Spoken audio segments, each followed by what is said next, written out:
ராமானுஜதயாபாத்திரம் ஞானவைராக்யபூஷணம் ஸ்ரீமத்வேங்கடநாதார்யம் வந்தே வேதாந்ததேசிகம் யோ நித்யமச்யுதபதாம்புஜயுக்மருக்ம வியாமோஹதஸ்ததிதராணி த்ரிணாய மேனே அஸ்மத்குரோர்பகவதோஸ்ய தயைகசிந்தோः ராமானுஜஸ்ய சரணௌ சரணம் பிரபத்யே யஸ்ய சாரஸ்வதம் ஸ்ரோதோ வகுளாமோதவாசிதம் ஸ்ருதீனாம் விஸ்ரமாயாலம் ஷடாரிம் தமுபாஸ்மஹே வைகுண்டநாத விஜயாசன பூமிபால தேவேஷ பங்கஜ விலோச்சன சோரநாட்யான் நிக்ஷேப வித்தமகராயத கர்ணபாஷான் நாதம் நமாமி வகுளாபரணேன சார்த்தம் பரந்த தெய்வமும் பல்லுலகும் படைத்து அன்றுடனே விழுங்கி கரந்து உமிழ்ந்து கடந்து இடந்தது கண்டும் தெளியகில்லீர் சிரங்களால் அமரர் வணங்கும் திருக்குறுகூரதனுள் பரந்திரமன்றி பல்லுலகீர் தெய்வம் மற்றில்லை பேசுமினே. 108 திவ்யதேச வைபவங்கள்ல பாண்டிய நாட்டு திருப்பதிகளில் ஆழ்வார் நவ திருப்பதிகளில் 9வது திருப்பதியான திருக்குறுகூர் என்கிற ஆழ்வார் திருநகரி திவ்யதேசத்தினுடைய வைபவத்தை தொடர்ந்து அனுபவித்துக் கொண்டு வருகிறோம். பிரம்மாண்ட புராணத்தினாலே சொல்லப்பட்டதான ஸ்தல புராணத்தை பார்த்து கொண்டு வந்தோம். மற்றும் சில புராணங்களிலும் அங்கங்கே சிறு சிறு மாறுதல்களோடு கூட இந்த க்ஷேத்திரத்தினுடைய பிரபாவம் பேசப்பட்டிருக்கிறது அப்படின்னு பார்த்தோம். அதிலே சேஷக்ஷேத்திரம் என்கிற சரித்திரத்தில் சக்கரவர்த்தி திருமகனுடைய கையில இருக்கக்கூடியதான கணையாழி என்றும் புஷ்பம் என்றும் 2 விதமான வித்தியாசங்கள். லக்ஷ்மணன் அப்படி ஆகாச மார்க்கத்துல சஞ்சாரம் பண்றச்ச அந்த மோதிரமோ அல்லது அந்த புஷ்பமோ எங்க விழறதோ அங்கே லக்ஷ்மணன் புளிய மரமாக அவதாரம் பண்ண கடவுது, அங்க பெருமாள் வந்து அவதாரம் பண்ணுவார் சுவாமி நம்மாழ்வாரா அப்படின்னு பார்த்தோம். அது ஒரு சின்ன வித்தியாசம். அதே மாதிரி தாந்த கஷேத்திரம் அப்படின்னு இந்த கஷேத்திரத்துக்கு பெயர் வந்ததான சரித்திரத்தை பார்த்தோம். அதிலேயும் ஒரு சின்ன வித்தியாசம் என்ன அப்படின்னா, இந்திரன் முதலான தேவர்கள்லாம் இங்க வந்து தபஸ் பண்ணிட்டு இருக்கிற போது அப்போது தாந்தன் ஆழ்வார் திருநகரியிலே ஆதிநாத பெருமாள் சன்னதிக்கு முன்னாலே இருந்து வழிபட்டு கொண்டிருந்தான்.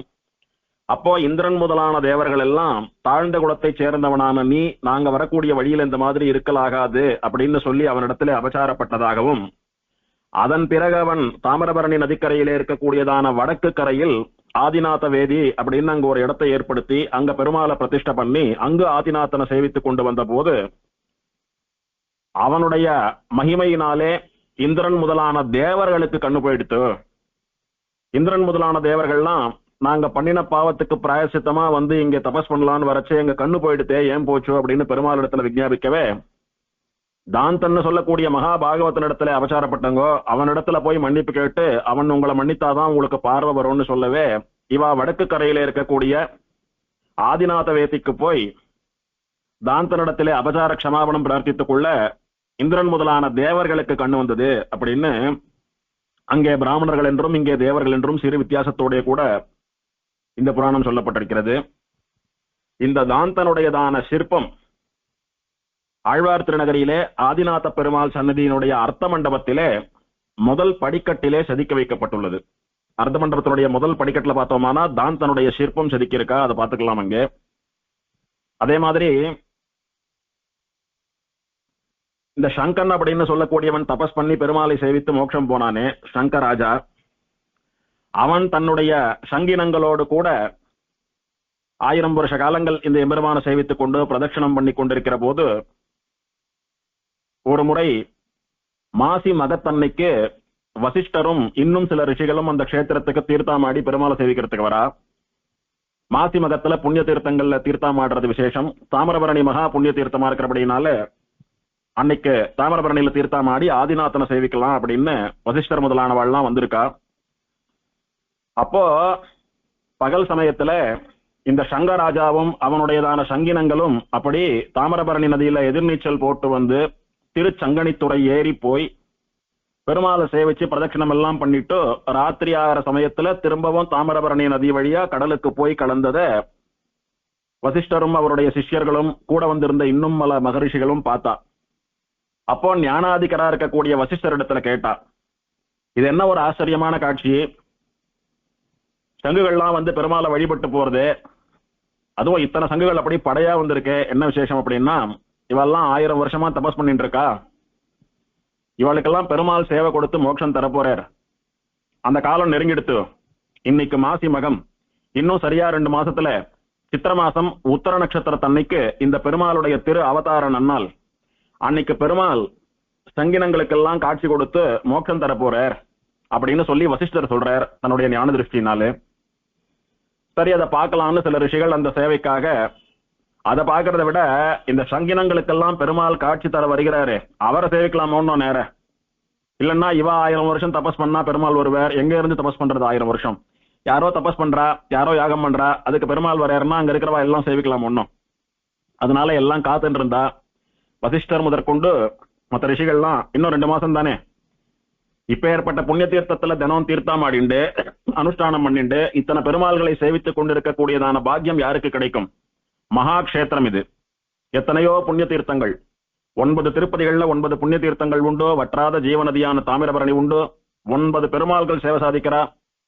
இங்க வாசம் பண்ணலான்னு வசிஷ்டாதி ரிஷிகள்லாம் வாசம் பண்ணிண்டு அப்படி இருக்கா. இருக்கிற சமயத்துல சித்திர மாசம் உத்தர நட்சத்திரமும் வந்தது.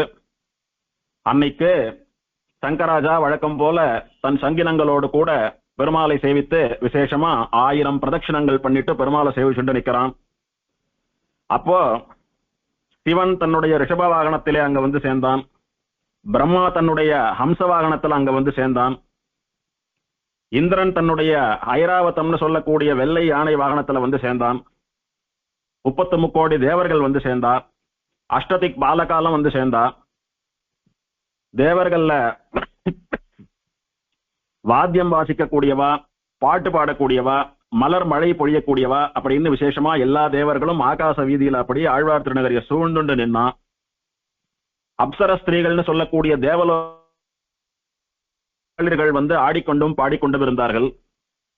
இப்படி ஆடல் பாடல்களாலே அந்த அழகினாலே பார்ப்பவர்களுடைய கண்ணை கவரும்படியாக ரம்பா, ஊர்வசி, மேனகா முதலான தேவமாதுக்கள்லாம் அங்க நடனமாடிக்கொண்டு எம்பெருமானுடைய வருகையை எதிர்நோக்கி காத்திருந்தவர்கள் போலே சந்தோஷமாக அங்கே ஆடி பாடி கழித்துக் கொண்டிருந்தார்கள்.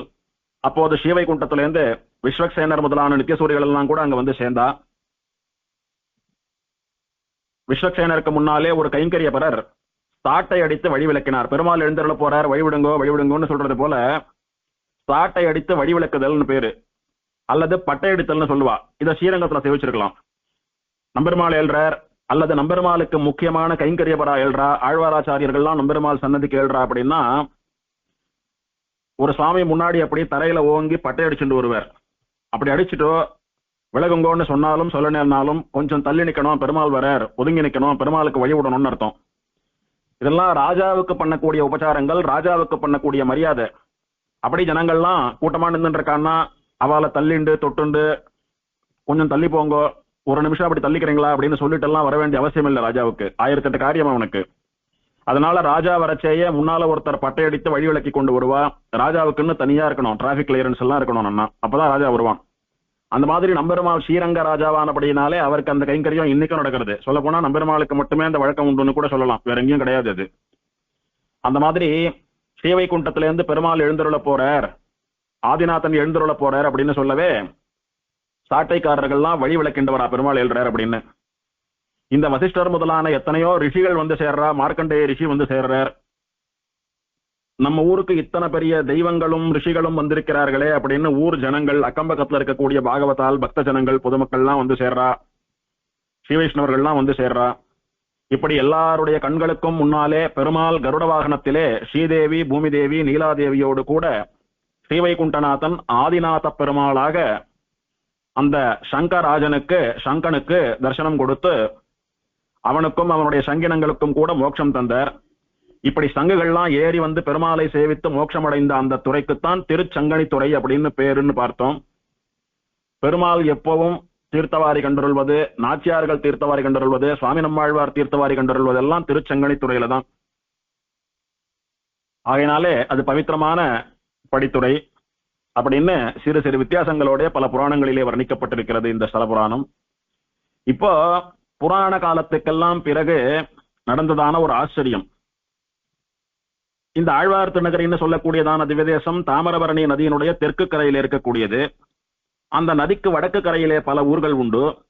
அதிலே காந்தீஸ்வரம் அப்படின்னு ஒரு கிராமம். அந்த கிராமத்திலே கருவூர் சித்தர் அப்படின்னு சொல்லக்கூடிய ஒரு முனிவராட்டமா ஒரு சைவ யோகி அவர் வாழ்ந்துட்டு வந்தார். அவர் ஒரு நாய் வளர்த்துட்டு வந்தார். அந்த நாய் தினமும் தாமிரபரணி நதியை கடந்து வந்து ஆழ்வார் திருநகரியிலே ஆதிநாத பெருமாளுடைய அடியவர்களா ஆழ்வாருடைய பக்தர்களா இருக்கக்கூடிய ஸ்ரீ வைஷ்ணவர்கள் சாப்பிட்டுட்டு வாசல்ல போடக்கூடிய எச்சில் இலையில இருக்கக்கூடிய மீதி உணவை சாப்பிட்டு பசியாரி தாமிரபரணி தீர்த்தத்தை சாப்பிட்டு ஆத்த கடந்து காந்தீஸ்வரத்துக்கு கரூர் சித்தரிடத்துல போய் சேரக்கூடியது அதனுடைய வழக்கம். தினமும் இப்படி நடந்துட்டு இருந்தது. அப்படி ஒரு நாள் ஆழ்வார் திருநகரிக்கு வந்து ஸ்ரீ வைஷ்ணவாத் வாசல்ல இருக்கக்கூடிய எச்சில் இலை உணவை உண்டு தீர்த்தத்தை சாப்பிட்டு ஆத்த கடந்து வரச்ச திடீர்னு ஆத்துல வெள்ளம் ஜாஸ்தியா பெருகி போய் இந்த நாய் எத்தனையோ முயற்சி பண்ணியும் அதால ஆத்த கடக்க முடியாத ஆத்து வெள்ளம் ஆத்து ஜலமெல்லாம் அது வைத்துக் கொள்ள போய் வயிறு வெடிச்சு போய் செத்து போயிடுத்து. திடீர்னு வெள்ளம் எத்தனையோ முயற்சி பண்ணி பார்த்தது, நீந்த முடியாத நாயால நடந்துதான் போனோம். அந்த சுழல்ல எதிர்நீச்சல் எல்லாம் போட்டு போக முடியாத நிறைய ஜரத்தை சாப்பிட்டு வயிறு வீங்கி வயிறு வெடிச்சு செத்து போச்சு. அது போன க்ஷணம் அதனுடைய கபாலம் வெடித்து தலையில இருக்கக்கூடிய சுஷும்னா நாடின்னு சொல்லக்கூடிய வசந்த நாடி, நம்ம உடம்புல இருக்கக்கூடிய நாடிகள்லயே வசந்த நாடி, மோட்சம் போறவாளுடையதான பிராணன் சரீரம் எல்லாம் ஆத்மாவெல்லாம் அந்த நாடி வழியாத்தான் வைகுண்டம் போகும்னு சொல்றா. அந்த நாடி இருக்கக்கூடியதான வழி தானே திறந்து அது வழியா அந்த நாயினுடைய ஆத்மா அப்படி ஜோதி ஸ்வரூபமா ஆகி ஸ்ரீவைகுண்டம் போச்சு. அத போன நாய் இன்னும் திரும்பலையே, ஆத்துல வேற வெள்ளம் வருதுன்னு சொல்றாளே, நாய்க்கு தானே ஆயிடுத்தோன்னு நாயை பாக்குறதுக்காக நாயை வளர்க்கக்கூடிய கருவூர் சித்தர் வந்து பார்த்தபோது நாய் தண்ணியை முழுங்கி தன்னை காப்பாத்திக்க முடியாம மண்டை செதறி போய் அதனுடைய ஆத்மா சுஷும்னா நாடி வழியாக வெளியே வந்து வைகுண்டம் புகுவதை பார்த்தார். இவர் பார்த்தபோது ஒரு நிமிஷம் கலங்கினர். நாம இத்தனை பெரிய யோகியா சித்தரா இருந்து என்ன பிரயோஜனம், நாய்க்கு மோட்சம் கிடைச்சது நமக்கு கிடைக்கலையேன்னு வருத்தப்பட்டார். ஒரு நாள் இதனுடைய மகிமை என்னன்னு தெரிஞ்சுக்கலாம் அப்படின்னு விசாரிக்கிறார். விசாரிச்சு பார்த்தபோது ஆழ்வார் திருநகரி ஸ்ரீ வைஷ்ணவால் எல்லாம் மறந்தும் புறந்தொழா மாந்தர்கள், பெருமாளை தவிர வேற யாரையும் நினைச்சு கூட பார்க்க மாட்டா. பெருமாளுடைய அடியவரா இருக்கக்கூடிய சுவாமி நம்மாழ்வார் ராமானுஜர் முதலான ஆச்சாரியர்களை தவிர வேறு எந்த சமய ஆச்சாரியர்களையும் நினைத்தும் பார்க்க மாட்டார்கள். பரம பவித்திரமான பாகவதா அவா சாட்டு மீந்த அந்த பிரசாதத்தை பாகவத சேஷத்தை இந்த வாயிலா பிராணியான நாய் சாட்டுண்டு வந்தது. அவளுடைய அனுகிரகத்தினாலே இதற்கு மோட்சம் ஏற்பட்டது அப்படின்னு மகான்கள் சொல்ல, இது என்ன இந்த ஊருக்கும் இந்த பெருமாளுக்கும் இந்த ஆழ்வாருக்கும், ஏன் இந்த பெருமாளுடைய இந்த ஆழ்வாருடைய அடியவர்களுக்கும் அவ சாப்பிட்ட சாதத்தினுடைய மிச்சமான எச்சில் உணவுக்கும் இத்தனை மகிமை உண்டோ அப்படின்னு நினைச்சு வியந்து போனார் கருவூரார். ஆழ்வார் சாதிக்கிறார், போனகம் செய்த சேடம் தருவரேல் புனிதமன்னே. பாகவதா சாட்டு மீந்த பிரசாதத்தை சாட்டா நம்முடைய பாவம் எல்லாம் போகும், நமக்கு அது பிரசாதம் அப்படின்னு எல்லாம் சொல்றோம். பாகவதா சாட்ட மிச்சம் அப்படின்னா ஒரு இடத்துல 10 பேர் சாப்பிடுற மாதிரி தலிகை பண்ணியிருக்கா. பெரிய மகான்களா வித்வான்களா அத்தியனம் பண்ணவாளா மகா பாகவதாலா வயசுல பெரியவாளா நிறைய கைங்கரியம் பண்ணக்கூடியவாளா, அதாவது எல்லா விதத்திலும் நம்மோட மேல இருக்கக்கூடிய பாகவதா ஸ்ரீ வைஷ்ணவா ஒரு 4 பேர் வந்து முதல்ல சாப்பிட்டு போயிட்டா. ஒரு அரை மணி கழிச்சு நாம வந்து சாப்பிடுறோம். அப்போ பண்ணி வச்ச தலிகை முதல்ல அவ சாப்பிட்டு அந்த களத்துல மீதி என்ன இருக்கோ பாத்திரத்துல மீதி என்ன இருக்கோ அதுதான் நமக்கு சாதிக்கிறா. போனகம் செய்த சேஷம் அப்படின்னா அவ இலையில இருக்கிற பிரசாதம் இல்ல, அவ சாப்பிட்டு பாத்திரத்துல மீதி இருக்கக்கூடிய பிரசாதம், அந்த பிரசாதமே அவளுடைய பிரசாதம். அவ சாட்ட மிச்சம் அது பாகவத சேஷம், அது பாகவத பிரசாதம். அதை சாட்டாலே நம்முடைய பாவங்கள்லாம் போறதுன்னு சொல்றச்ச சாட்சாத்தா அவ இலையில போட்டு சாப்பிட்டு அந்த எச்சல்ல மீந்த பிரசாதத்தை சாப்பிடக்கூடிய நாய்க்கு என்ன கதி கிடைக்கும்? பாத்திர சேஷத்தை சாப்பிடுற நமக்கே பாவம் போறது நல்ல புத்தி வர்றதுன்னா சாட்சாத் எச்சிலை சாப்பிடக்கூடிய நாய்க்கு எல்லா பாவங்களும் எல்லா கர்மாவும் போய் மோட்சமே கிடைச்சது. உடனே இப்பேற்பட்ட ஊரினுடைய மகிமையை இத்தனை நாள் நாம தெரிஞ்சுக்காத போயிட்டோமே, நாய் வாயில்லாத ஜீவன் எங்கேயோ போறது எத்தையோ சாப்பிடுறது வந்து சேர்றதுன்னு நினைச்சுட்டு இருந்தோம், இத்தனை பாக்கியம் நாய் கிடைச்சது நே கிடைக்கலையே அப்படின்னாரு இவர். உடனே வெள்ளமெல்லாம் வத்தினா விட்டு தாமிரபரணியில தீர்த்தாமாடிட்டு ஆதிநாத பெருமாளை போய் சேவிச்சுட்டு ஆழ்வாரை சேவித்தார். ஆழ்வாருடைய பிரபந்தங்களை பத்தி எல்லாம் கேள்விப்பட்டு இப்பேற்பட்ட சுவாமி நம்மாழ்வார் காட்டி கொடுத்தபடி எம்பெருமான் ஒருவனே பரதெய்வம் அப்படின்னு அவன் திருவடிகளையே பிடித்துக் கொண்டிருக்கிற ஸ்ரீ வைஷ்ணவ பாகவதோத்தமர்கள் சாப்பிட்ட எச்சில் அதற்கு மோட்சம் தரக்கூடிய அளவுக்கு சக்தி உண்டுன்னா அதெல்லாம் சுவாமி நம்மாழ்வாருடைய அவதாரத்தினாலே அவர் பாடிய பிரபந்தங்களினாலே அந்த பிரபந்தங்களை அவர்கள் கடைபிடித்துக் கொண்டு சரணாகதாலா ஸ்ரீ வைஷ்ணவாலா வாழ்ந்துருந்தபடினாலேன்றதை புரிஞ்சுட்டார் அவர்.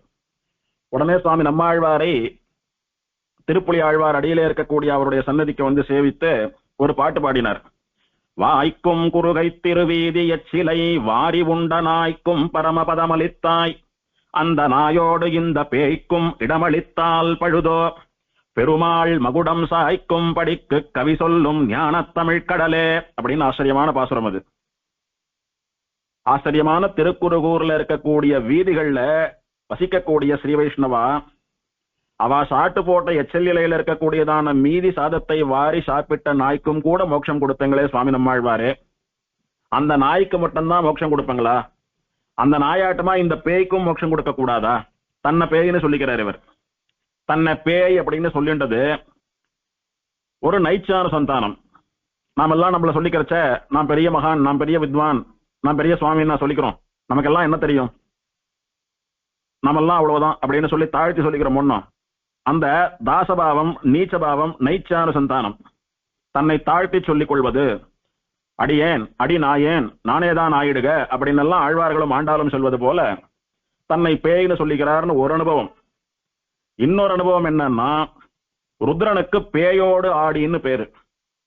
ஸ்மசானத்திலே ஸ்மசான சாம்பலை பஸ்மத்தை உடம்பிலே வாரி பூசிக்கொண்டு அங்கே ஆடிக்கொண்டிருக்கக்கூடிய பேய்களோடு கூட சேர்ந்து தானும் நடனமாடுபவன் அப்படின்னு ருத்ரனுக்கு பேயோடு ஆடின்னு பேரு.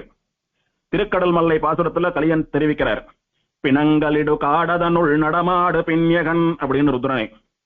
அந்த மாதிரி பேயோடு ஆடுபவன் ருத்ரன், அவனுடைய அடியவனா இருக்கக்கூடிய இந்த சித்தர் தன்னை பேய்னு சொல்லிக் கொள்கிறார் அப்படின்னு ரெண்டு விதமான அனுபவங்கள் இதற்கு. என் நாய்க்கு மோட்சம் கொடுத்தீங்களே, அந்த நாயோடு கூட இந்த பேய்க்கும் ஸ்ரீவைகுண்டத்திலே இடம் கொடுக்க கூடாதோ? அப்படி கொடுத்தா உங்களுடைய கருணைக்கு ஏதான இழுக்கு வந்துடுமோ? சுவாமி, நீங்க எவ்வளவு பெரிய கருணாநிதியா கருணை கடலா இருக்கீர், எனக்கும் மோட்சம் கொடுத்தா என்ன அப்படின்னு யாரை பார்த்து கேட்கிறார்? பெருமாள் மகுடம் சாய்க்கும் படிக்கு கவி சொல்லும் ஞான தமிழ் கடலே. சுவாமி நம்மாழ்வார் தமிழ் கடல். இதுவரைக்கும் இந்த லோகத்திலே எழுந்த தமிழ் நூல்கள் எல்லாவற்றிலும் வசந்த தமிழ் நூல் எது அப்படின்னா சுவாமி நம்மாழ்வாருடைய திருவாய்மொழி தான் அப்படின்னு சங்க புலவர்களே ஒத்துண்டிருக்கா. அது வரைக்கும் எழுந்த எல்லா தமிழ் நூல்களையும் சங்கப்பலகையில் ஏற்றி சுவாமி நம்மாழ்வாருடைய கண்ணன் கழலினைன்னு சொல்லக்கூடிய ஒரே ஒரு பாசுரத்தை கொண்ட ஓலையையும் ஏற்றின போது இந்த ஒரே பாசுரத்தை மட்டும் வைத்துக் கொண்டு அனைத்து தமிழ் நூல்களையும் சங்கப்பலகை ஜலத்துல தள்ளி விட்டுடுத்தோ, பொத்தாமர குளத்துல தள்ளி விட்டுடுத்தோ. அதனால லோகத்துல தமிழ் நூல் அப்படின்னா அது திருவாய்மொழி தான். தமிழ் புலவர் அப்படின்னு சொன்னா அவர் நம்மாழ்வார் தான் அப்படின்னு சங்க புலவர்கள் பல மதத்தை சேர்ந்தவர்களாக இருந்தாலும் ஒத்துக்கொண்டார்கள் நம்மாழ்வாருடையதான வைபவத்தையும் பெருமையையும். அப்படி நம்மாழ்வார் தமிழ் புலவர் அல்ல, தமிழ் கவிஞர் அல்ல, தமிழ் கடல். அகஸ்தியர் ஆட்டமா சுவாமி நம்மாழ்வார் தமிழ்ல, தமிழ் ஞானத்திலே. தமிழ் கடலே, எப்பேற்பட்ட தமிழ் கடல்! எதை வேணாலும் பாடுவார், விளையாட்ட பாடுவார், பொழுதுபோக்கா பாடுவார், இயற்கையை வர்ணித்து பாடுவார், காதலை வர்ணித்து பாடுவார். அப்படியெல்லாம் இல்ல, அர்த்த பஞ்சக ஞானத்தை மட்டுமே பாடக்கூடியவர். ஜீவன் பரமாத்மா, ஜீவாத்மா பரமாத்மாவை அடைவதற்குரிய வழி, அடையாமல் இருப்பதற்கான தடை, அடைந்தால் கிடைக்கக்கூடிய பலன்னு சொல்லக்கூடிய மோட்சம் அப்படின்னு எந்த ஞானம் நம்மை மோட்சம் வரை கொண்டு சேர்க்குமோ அந்த அர்த்த பஞ்சக ஞானத்தை பாடக்கூடிய தமிழ்கடல். திருவாய்மொழி முழுக்க மிக்க இறைநிலையும் மெய்யாம் உயர்நிலையும் தக்க நெறியும் தடையாகி தொக்கியலும் ஊழ்வினையும் வாழ்வினையும் ஓதும் குறுகையர்கோன் யாழினிசை வேதத்தியல்னு சொன்னது போல திருவாய்மொழி முழுக்க அர்த்த பஞ்சக ஞானம் தான். அப்படி அர்த்த பஞ்சக ஞானத்தை பாடக்கூடிய தமிழ் கடல். எதுல பாடுவார்? சம்ஸ்கிருதத்துல பாடுவாரா, தெலுங்குல பாடுவாரா? இல்ல, வசந்த தமிழ்ல பாடக்கூடியவர் ஞான தமிழ் கடலே. இவர் பெரிய ஞான தமிழ் கடல். சரி, அதை எப்படி நாம ஒத்துக்கிறது அப்படின்னா, இவர் ஒரு பாசுரமாக பாட பாட பெருமாள் தலையசைத்து ஆஹா என்ன ஆச்சரியமான பாசுரம் அப்படின்னு மதிமயங்கி கேட்கக்கூடிய பாசுரங்களை எல்லாம் பாடக்கூடிய அளவுக்கு ஞான தமிழ் கடல். நமக்கு பிடிச்ச பாட்டை கேட்கிறோம், யாரோ பாடுறா இல்ல பிளே பண்ணி ரெக்கார்டை கேட்கிறோம், கேட்கறச்ச ரொம்ப அதுல லயிச்சு போய் அப்படியே தலையாட்டி ஆட்டி ரசிக்கிறோமோ இல்லையோ, அப்படியே மயங்கி சொக்கி போய் தலையாட்டுறமோன்னு. அந்த மாதிரி ஆழ்வார் வாக்கிலிருந்து ஒரு பாசுரமாக வர வர அந்த பாசுரத்தை கேட்டு இருக்கிற பெருமாள் அப்படியே அந்த பாசுரத்தினுடைய அர்த்தத்திலே, அழகிலே, காம்பீரியத்திலே மயங்கி அவருடைய தலையில இருக்கக்கூடியதான திருமுடி கிரீட்டம் தானா அப்படி சாயர்தான். ஆஹா என்ன ஆச்சரியமா பாடுறீர் ஆழ்வாரே, இது மாதிரி பாசுரத்தை இது வரைக்கும் கேட்டதில்லை, அநேகமா இதுக்கு மேலேயும் கேட்க போறதில்லை, அத்தனை ஆச்சரியமான பாசுரம் உடையது. தமிழ் வார்த்தைகளையும் தமிழ் இலக்கியத்தையும் என்ன மாதிரி கையாளுறீர் நீர், எத்தனை ஆச்சரியமான அர்த்த விசேஷங்கள் உண்டு, இதெல்லாம் எனக்கு ரொம்ப உகப்பான பாசுரங்கள் அப்படின்னு இவர் சொல்ற ஒரு பாட்டுக்கும் பெருமாள் அப்படி மதிமயங்கி தலையாட்டின்னு இருக்கானா. ஆழ்வாருடைய பாசுரமாகிற தேனிலே மயங்கிய வண்டு போல அப்படியே மிதக்கிறான் பெருமாள் போதையில. அப்படி ஒரு காதல், அப்படி ஒரு போதை ஆழ்வார் இடத்துல பெருமாளுக்கு, ஆழ்வார் தமிழிடத்திலே, ஆழ்வார் பாசுரங்களிடத்திலே. இப்படி பெருமாள் மகிழ்ந்து தன்னை மறந்து தன்னிலை கடந்து தன்னுடைய மகுடத்தை தன்னுடைய தலையை சாய்த்து ரசித்து கேட்கும்படியான தமிழ் கடல் எது? சுவாமி நம்மாழ்வாருடையதான பாசுரங்கள். அப்பேற்பட்ட சுவாமியே, நாய்க்கு மோட்சம் கொடுத்தீங்களே, இந்த பேய்க்கும் கொடுக்க கூடாதோ அப்படின்னு வேற்று மதத்தவரான ஒரு சித்தர் வந்து ஆழ்வாரை பணிந்தார் என்றால், ஆழ்வாருடைய பெருமையை, ஆழ்வார் அவதாரத்தினாலே இந்த திவதேசத்துக்கு ஏற்பட்ட பெருமையை பார்த்துக் கொள்ள வேண்டும். இன்னைக்கும் இந்த ஊர்க்காரெல்லாம் ஆழ்வார் ஆழ்வார்னு சொல்ல மாட்டா, எங்க ஆழ்வார், எங்க ஆழ்வாரப்பன் அப்படின்னு தான் சொல்லுவா. வார்த்தைக்கு வார்த்தை எங்க ஆழ்வார், எங்க ஆழ்வாரப்பன். நம்மாழ்வார்னெல்லாம் வாயில வரவே வராது. எங்கேயோ வெளியூர்காரா யாரானு கேட்டா, சுவாமி நீங்க எந்த ஊர்னு சொன்னாவேன்னா, நாங்க நம்மாழ்வார் பிறந்த ஊர் ஆழ்வார் திருநகரின்னு சொல்லுவாலே ஒழிய ஒரு நாளும் எங்க ஆழ்வார், எங்க ஆழ்வாரப்பன், ஆழ்வார் அப்படின்றத விட பெரும்பாலும் ஆழ்வாரப்பன்னு சொல்றதுதான் வழக்கம் அந்த ஊர் பக்கம் எல்லாம். அப்படி ஒரு ஆச்சரியமா சுவாமி நம்மாழ்வாருடைய அவதாரம் நிகழ்ந்த ஒரு புண்ணிய பூமி. அப்படியே கொஞ்ச காலத்துக்கு பிறகு கம்பருடைய காலம் வந்தது. கம்பராமாயணத்தை இயற்றிய கவி சக்கரவர்த்தி கம்பர், கம்பநாட்டாழ்வார்னு சொல்லக்கூடியவர். அவர் கம்பராமாயணத்தை எல்லாம் அரங்கேற்றம் பண்ற சமயத்துல சுவாமி நம்மாழ்வாருடையதான பெருமையை தெரிந்து கொண்டார். அது ஸ்ரீமன்னாதமுனிகளுடைய காலம்னு சொல்றா. கம்பர் கும்பகோணத்துக்கு அருகில இருக்கக்கூடிய தேரெழுந்தூரிலே வாசம் பண்ணிட்டு வந்தார். இன்னைக்கும் தேரெழுந்தூர்ல ஆமர்வியப்ப பெருமாள் சன்னதியில கம்பருக்கு ஒரு மாடத்திலே கம்பருக்கும் ஆமடியாளுக்கும் ஒரு சின்ன சிலை இருக்கும், பிம்பம் இருக்கும். அந்த தேரெழுந்தூரை சேர்ந்த அங்க வசிச்சுட்டு இருந்த திருவெண்ணை நல்லூர் சடையப்ப வள்ளல் அப்படின்னு ஒரு பெரிய புரவலர் வள்ளல், அவர் தான் கம்பரை ஆதரிச்சுட்டு வந்தார். அப்படின்னா என்ன? கம்பர் பெரிய தமிழறிஞர், தமிழ் ஞானி, அவர் நிறைய நூல்கள்லாம் எழுதுவார்.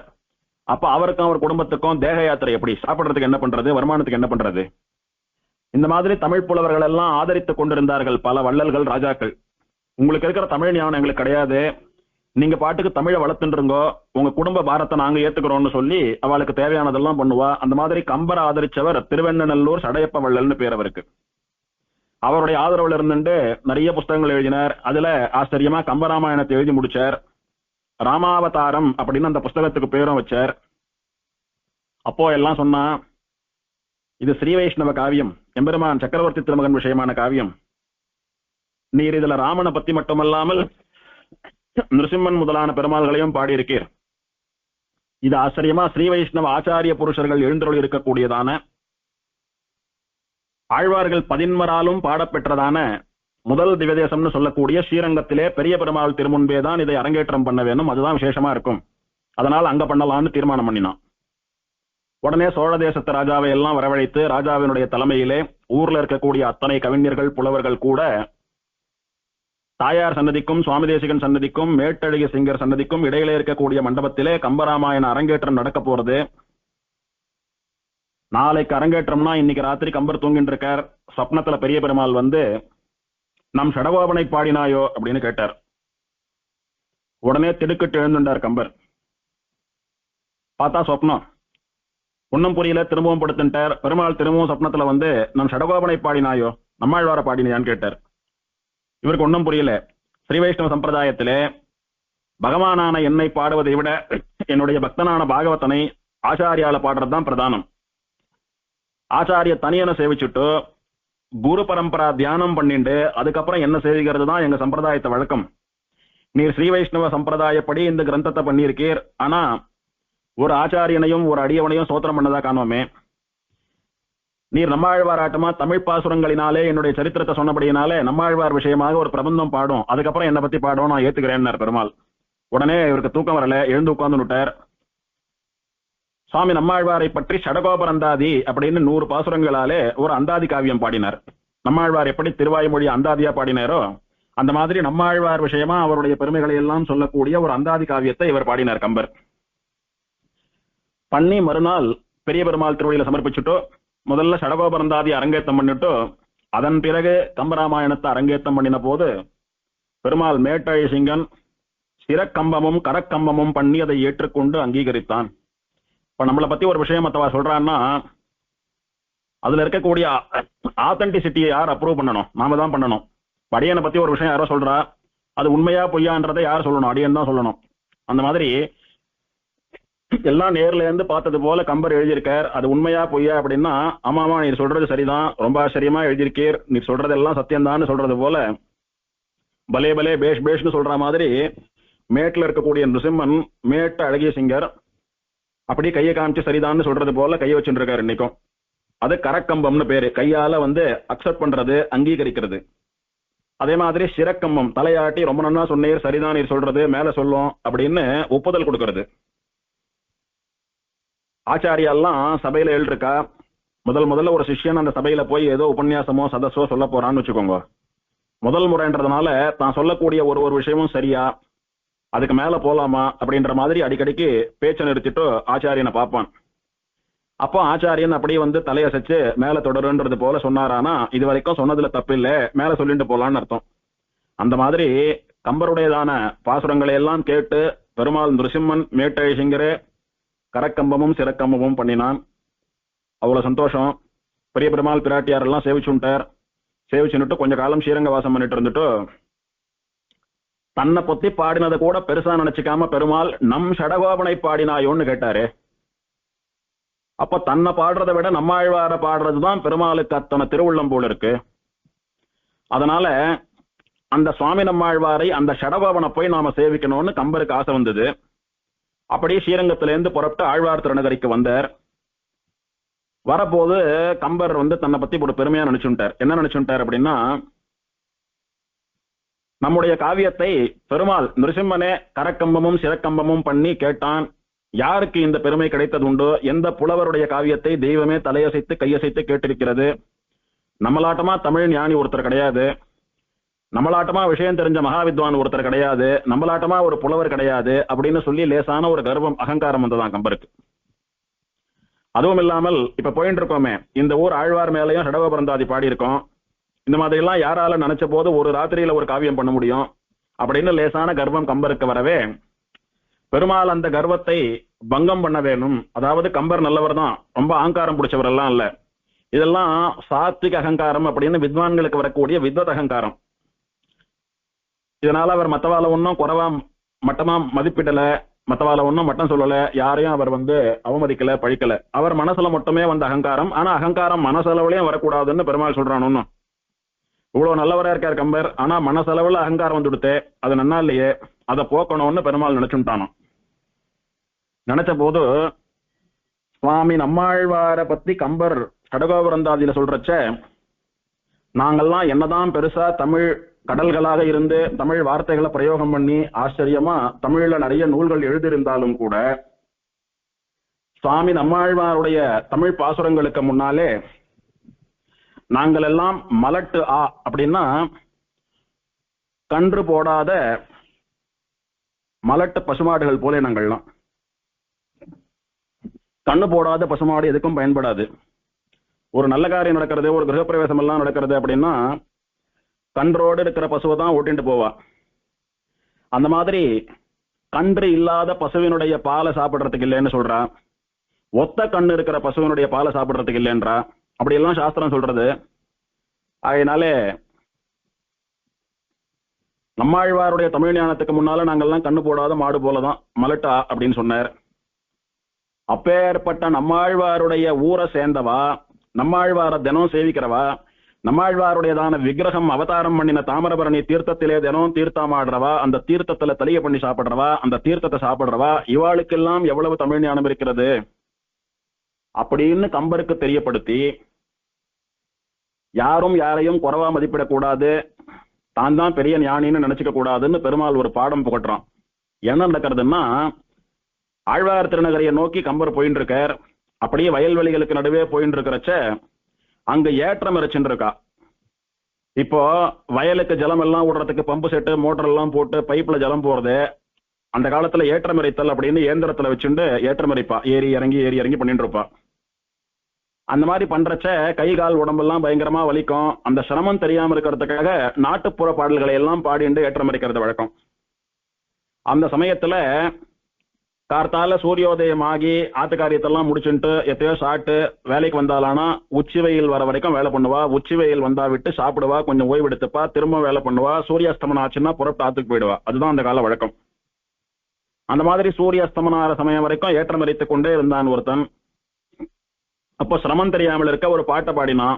பாடுறச்ச மூங்கில் இலை மேலே தூங்கும் அப்படின்னா அடுத்த வார்த்தை வரைச்ச சூரிய அஸ்தமனம் ஆயிடுத்து. உடனே பாட்டையும் நிறுத்தினான், வேலையை நிறுத்தினான், புறப்பட்டு போயிட்டான். அந்த வழியா வந்துட்டு இருந்த கம்பர் இதை காதால கேட்டுட்டார். என்ன பாடினான் ஏற்றம் இறைக்கிறவன்? மூங்கில் இலை மேலே தூங்கும் அப்படின்றானே.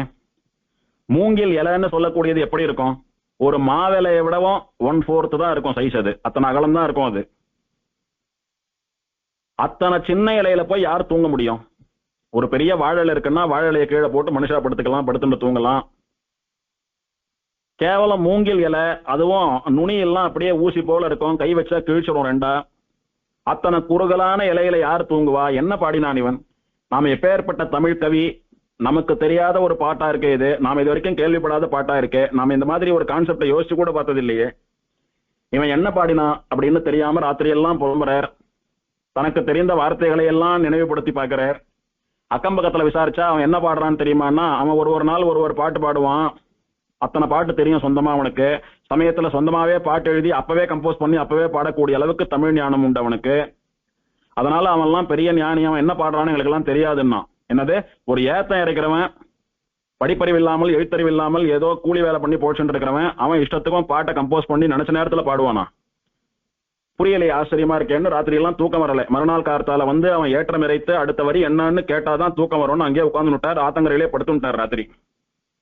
பொழுதும் விடிந்தது. ராத்திரி எல்லாம் தூக்கம் வரல இவருக்கு.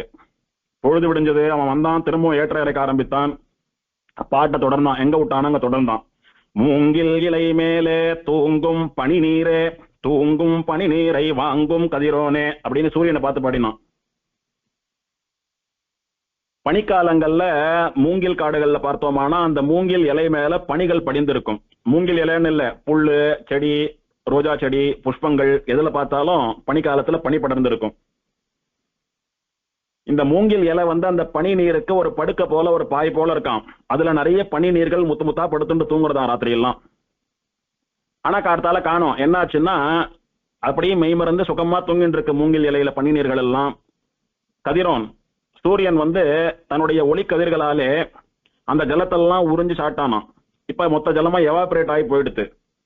அந்த மூங்கில் இலை மேல தூங்கின்ற இருக்கிற பனித்துளிகளை வாங்கும், அதை அப்படியே கன்சியூம் பண்ணக்கூடிய சூரியனே அப்படின்னு சூரியனை பார்த்து பாடினான். அடராமா, இது எல்லாருக்கும் தெரிஞ்ச சாதாரண விஷயம் தானே. இதுக்கா ராத்திரி எல்லாம் நாம போய் குழப்பிண்டோம்? இதுக்கா நாம வந்து இத்தனை பரிசிரமப்பட்டோம் அப்படின்னு கம்பர் வெட்கப்பட்டாராம். அதுல இருந்து ஒண்ணு தெரிஞ்சுட்டார். ஞானம் யாருக்கு எப்படி வேணா இருக்கும், யாரையும் குறைச்சி மதிப்பிடக்கூடாது, நாம தான் பெரிய ஆள் அப்படின்னு நினைச்சுக்க கூடாதுன்னு. இன்னும் கொஞ்சம் தூரம் அப்படியே தள்ளி போனார். ஒரு பொண்ணு ஆமடியான இழந்தவள். ஆமடியாம் பிரிந்த சோகத்துல ஒப்பாரி பாடிட்டு இருந்தா. ஒப்பாரின்னா சாதாரண ஒப்பாரி இல்ல, அதுல நிறைய தத்துவங்கள் நிறைய விஷயங்கள்லாம் வரும்படியா அவளே கம்போஸ் பண்ணி ஒரு பாட்டை பாடினா. அதை கேட்டார். ஒரு நிமிஷம் அப்படி கூனி குறுக்கி போயிட்டார்.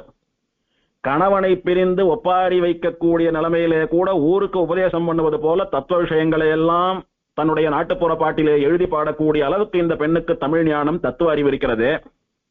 இதெல்லாம் எதனால அப்படின்னா, அப்ப சொல்றா, இந்த திருக்குறுகூர் இருக்கிறதே, நல்லார் நவில் குருகூர், நல்லார் நவில் குருகூர் நகரான் திருமால் திருப்பேர் அப்படின்னு ஆழ்வாரே சொல்றாரு. ஒன்னும் நல்லார் அப்படின்னா நல்ல ஞானமுடையவர்கள், நல்ல கல்வி அறிவு இருப்பவர்கள், நல்ல சாஸ்திர சம்பிரதாயம் தெரிந்தவர்கள், நிறைய விஷயம் தெரிஞ்ச இந்த பண்டிதா கற்றறிந்த மகான்கள் வாழக்கூடியதான திருக்குறுகூர். அந்த மகான்கள் வாழக்கூடிய திருக்குறுகூரிலே அவாவாளுடைய வர்ணத்துக்கும் ஆசிரமத்திற்கும் தகுப்ப அவாவாளுக்கு விசேஷமான ஞானம் இருக்கும். எல்லாருக்கும் நம்மாழ்வார போன்ற நல்ல தமிழில ஞானம் இருக்கும், தமிழ்ல ஆர்வம் இருக்கும், தமிழ்ல ஞானம் இருக்கும். ஆழ்வார் பாசுரங்கள் எல்லாருக்கும் பொதுவானபடியினாலே புருஷா ஸ்திரீகள் பிராமணால இருந்து கடைசி வர்ணம் வரைக்கும் எல்லாருக்கும் ஆழ்வார் பாசுரங்கள்ல ஈடுபாடும் ஞானமும் இருக்கும். எல்லாருக்கும் நிறைய விஷயங்கள் தெரிஞ்சிருக்கும். விசேஷமா பிராமணாளுக்கு சாஸ்திர சம்பிரதாயங்கள் தெரிந்திருக்கும், மற்றவாளுக்கெல்லாம் புராண இத்தியாசங்கள் தெரிந்திருக்கும். அந்த மாதிரி அவாவா சாஸ்திர வரம்புக்கு உட்பட்டு மகான்களா கற்றோர்களாக இருக்கக்கூடியதான திருக்குறுகூர் அப்படின்னு ஆழ்வார் பாடுறார். அப்பேற்பட்ட திருக்குறுகூரினுடைய பாண்டித்யம், புலமை, கல்வி அறிவுக்கு உதாரணம் வயல்ல கூலிக்காக வயிற்று பிழைப்புக்காக ஏற்றம் இறைப்பவனும் கூட கம்பரை ராத்திரி எல்லாம் காய விட முடியும். ராத்திரி எல்லாம் காஞ்சின்னு இருக்கார் கம்பர், பாவம் தலைய பிச்சுக்கிறார். ஒன்னும் புரியல, என்ன வார்த்தை வரும்னு யோசிக்கிறார். கவி சக்கரவர்த்தி கம்பர் கம்பரை பத்தி சொல்றச்ச கம்பன் வீட்டு கட்டுத்தறியும் கவி பாடும் அப்படின்வா. அதாவது கம்பர் கவி பாடுறது பெரிய விஷயம் இல்ல, கம்பராத்து தறி இருக்கு பாருங்க, தறி ஓட்டுறாலே அது கூட கவிதை பாடுமா. நம்ம எல்லாம் ஒரு பாசுரம் எழுதணும்னா ராத்திரி எல்லாம் உட்கார்ந்து யோசிப்போம், மண்டையை போட்டு கசக்கிப்போம். கம்பர் ஒரு பாட்டு எழுதணும்னா தமிழ்ல இருக்கக்கூடிய அத்தனை வார்த்தைகளும் வந்து லைன்ல நிக்குமா. என்ன எடுத்துக்கோங்க, உங்க பாட்டுல வந்தா எனக்கு தான் பெருமை, என்ன எடுத்துக்கோங்கன்னு சொல்லி நிக்குமா. அத்தனை தமிழ் வார்த்தைகள் தெரியுமா அவருக்கு. அவரே ஒரு ராத்திரி முழுக்க காய்ந்து புலம்பினார் அப்படின்னா அந்த ஊர்ல ஏற்றம் இறைப்பவனுடைய தமிழறிவு எவ்வளவு இருக்கிறது.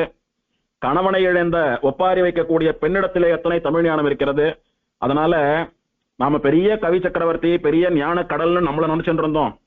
நம்ம பாட்டுக்கு பெருமாளே தலையாட்டினார் அப்படின்னு அகங்காரத்திலே தெரிந்து கொண்டு வந்தோம். ஆனால் இப்படி நல்ல ஞானம் இருக்கக்கூடிய கற்றவர்கள் வாழக்கூடிய ஆழ்வார் திருநகரின்னு சொல்லக்கூடிய திருக்குறுகூரிலே நம்முடைய கல்வியும் நம்முடைய அறிவும் எப்படி தெரியுமா, சூரியன் முன்னாலே இருக்கக்கூடிய மின்மினி பூச்சுக்கு சமானம். சுவாமி நம்மாழ்வார் தான் ஆகாசத்துல ஜொலிக்கக்கூடிய சூரியனா, வேதாந்த பாஸ்கரனா, வக்குலபூஷண பாஸ்கரனா இருந்துருக்கார். அவரை தினம் சேவிச்சுட்டு அவருடைய அடியவர்களாக இருக்கக்கூடிய பாமர மக்களும் கூட இத்தாய் தமிழறிவோடைய கூட இருக்கா. இங்க வந்துட்டோமானா நாம பெரிய கவி சக்கரவர்த்தியும் இல்ல, பெரிய கம்பரம் கிடையாது, சூரியனுக்கு முன்னால நிற்கக்கூடிய மின்மினி பூச்சி போலே சர்வசாதாரணமா ஏளனத்துக்கு உள்ளாவோம் அப்படின்னு கம்பர் உணர்ந்தார். அப்படி கம்பருடைய கர்வம் பங்கம் பண்ணப்பட்டதான ஊர் இது. சுவாமி ராமானுஜர் காலம். சுவாமி ராமானுஜர் சுவாமி நம்மாழ்வாரிடத்திலே தீராத காதல் கொண்டவர். அவதார ஸ்தலத்துக்கு போய் அவரை சேவிக்கணும், அவரால் மங்களாசாசனம் பண்ணப்பட்ட திருப்பதிகளை எல்லாம் சேவிக்கணும்னு திவதேச யாத்திரை வந்தார். வந்தபோது திருப்புளிங்குடியில என்ன நடந்தது, திருக்கோளூர்ல என்ன நடந்தது எல்லாம் அந்தந்த திவதேச வைபவத்தில் அனுபவித்தோம். கடைசியா எல்லாரையும் சேவிச்சுட்டு சுவாமி நம்மாழ்வாரையும் ஆதிநாதனையும் சேவிக்கிறதுக்காக ஆழ்வார் திருநகரிக்கு வரார். வந்தபோது முதல்ல தாமிரபரணிக்கு போய் தீர்த்தாமாடி அனுஷ்டானங்களை எல்லாம் பண்ணினார். அப்படி அனுஷ்டானம் பண்ணிட்டு தாமிரபரணி நதியினுடைய தெற்கு கரையிலே இருக்கக்கூடிய ஆழ்வார் திருநகரி கோவிலை பார்க்கிறார். ஆச்சரியமான தாமிரபரணி நதி, நதிக்கரையிலே நிறைய வயல்கள், தோப்புகள், பச்சை பசேல்னு பூத்து குலுங்கக்கூடியதான நந்தவனங்கள், பொழில்கள், சோலைகள். அதுக்கு நடுவே ஆச்சரியமா திருக்குறுகூர் ஆதிநாத பெருமாளுடைய சந்நிதி. இதையெல்லாம் பார்த்தார், தூரக்கேந்து பார்த்தார். ரொம்ப ஆச்சரியமான காட்சியாக இருந்தது. இந்த காட்சியை, இந்த தர்சனத்தை சேவிக்கிறதுக்காக தானே இத்தனை நாள் பிரயத்தனப்பட்டு காத்துன்னு ஆழ்வார் திருநகரி வந்துடுத்தா, இன்னும் எத்தனை தூரம் போனா ஆழ்வார் திருநகரி வரும்னு பாக்கிறவாளையெல்லாம் குடஞ்சு எடுத்துட்டு இருந்தார் சுவாமி. அத்தனை ஆர்வம். சின்ன குழந்தை, ஸ்திரீகள் அவளை கூட விட்டு வைக்கல. யார் எதிரில் வந்தாலும் இங்க இருந்து ஆழ்வார் திருநகரி எத்தனை தூரம்னு கேட்டுட்டே இருந்தார் சுவாமி. அத்தனை ஒரு துறை, அத்தனை வேகம் ஆழ்வார் திருநகரியை சேவிக்கிறதுக்கும் ஆழ்வாரை சேவிக்கிறதுக்கும் சுவாமிக்கு. பார்த்தார், இத்தனை நாள் எங்கிட்டு இருந்த அந்த சேவை பிராப்தமாயிடுத்து அப்படின்னு சொல்லி அந்த சந்தோஷத்திலே ஒரு பாசுரம் பாடினார். இதுவோ திருநகரி, ஈதோ பொருணை, இதுவோ பரமபதத்து எல்லை, இதுவேதான் வேதம் பகர்ந்திட்ட மெய்ப்பொருளின் உட்பொருளை ஓதும் சடகோபன் ஊர். இதுதான் ஆழ்வார் திருநகரியா? இதோ நான் தீர்த்தாமாடினேனே, இதுதான் தாமிரபரணி நதியா? தாமிரபரணி நதிக்கு பொருணை, பொருணல், தன் பொருணல் அப்படின்னு எல்லாம் பேர் உண்டு. இதுதான் ஆழ்வார் அவதாரம் பண்ணின அந்த பொருணை நதியோ? ஆழ்வாருடைய பாசுரத்திலே மங்களாசாசனம் பண்ணப்பட்ட அந்த திவ்ய தீர்த்தம் இதுவோ? இந்த தீர்த்தத்தை மதுர கவிகள் காய்ச்சின போது இதிலே இருந்துதான் சுவாமி நம்மாழ்வார் அவதாரம் பண்ணினாரோ? இந்த தீர்த்தத்துல தான் பெருமாள் பிராட்டி ஆழ்வார் எல்லாம் தீர்த்தவாரி கண்டருள்றாலோ? இதுவோ திருநகரி, இதுதான் சுவாமி நம்மாழ்வார் அவதாரம் பண்ணின திருநகரியோ? இதோ பொருணை, இதுதான் பகவானுடையவும் ஆழ்வாருடையவும் ஸ்ரீபாத தீர்த்தம் சேர்ந்திருக்கிற தாமிரபரணி நதியோ? இல்லை, இதுவே பரமபதத்து எல்லை. மனுஷா ஸ்ரீவைகுண்டத்துக்கு போனோம்னா எப்படி போனோம்? ஸ்ரீவைகுண்டத்தினுடைய எல்லையை கடந்து போனோம். எந்த ஒரு நாட்டுக்கு போனோம்னாலும் அந்த நாட்டினுடைய எல்லையில நுழைஞ்சுதானே போக முடியும். அந்த நாட்டினுடைய பார்டர்ல கிராஸ் பண்ணி தானே போக முடியும். அந்த மாதிரி வைகுண்டம் போறவாலாம் ஆழ்வார் திருநகரி தான் அதுக்கு எல்லை, அதுதான் பார்டர், அங்க இருந்து தான் போக முடியும். அப்படின்னா என்ன அர்த்தம்?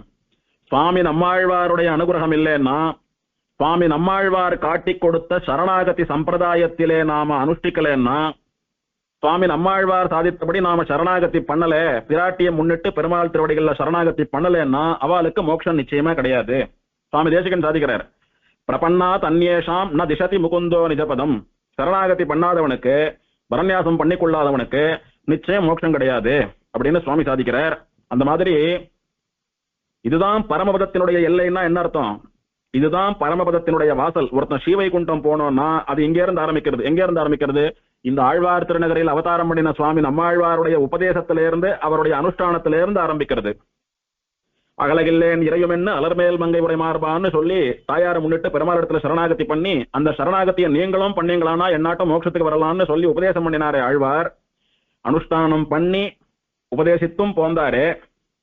அந்த ஆழ்வாருடைய அனுகிரகத்தினாலே அவரை முன்னிட்டு கொண்டு அவர் எழுந்தருளி இருக்கக்கூடிய குரு பரம்பரையிலே வந்த ஆச்சாரியர்கள் திருவடிகள்ல பரநியாசம் பண்ணிண்டால்தான் நமக்கு மோட்சம். இல்லைன்னா மோட்சம் இல்லை. அவாதான் வைகுண்டத்துக்கு பரம்பதத்துக்கு போக முடியும்.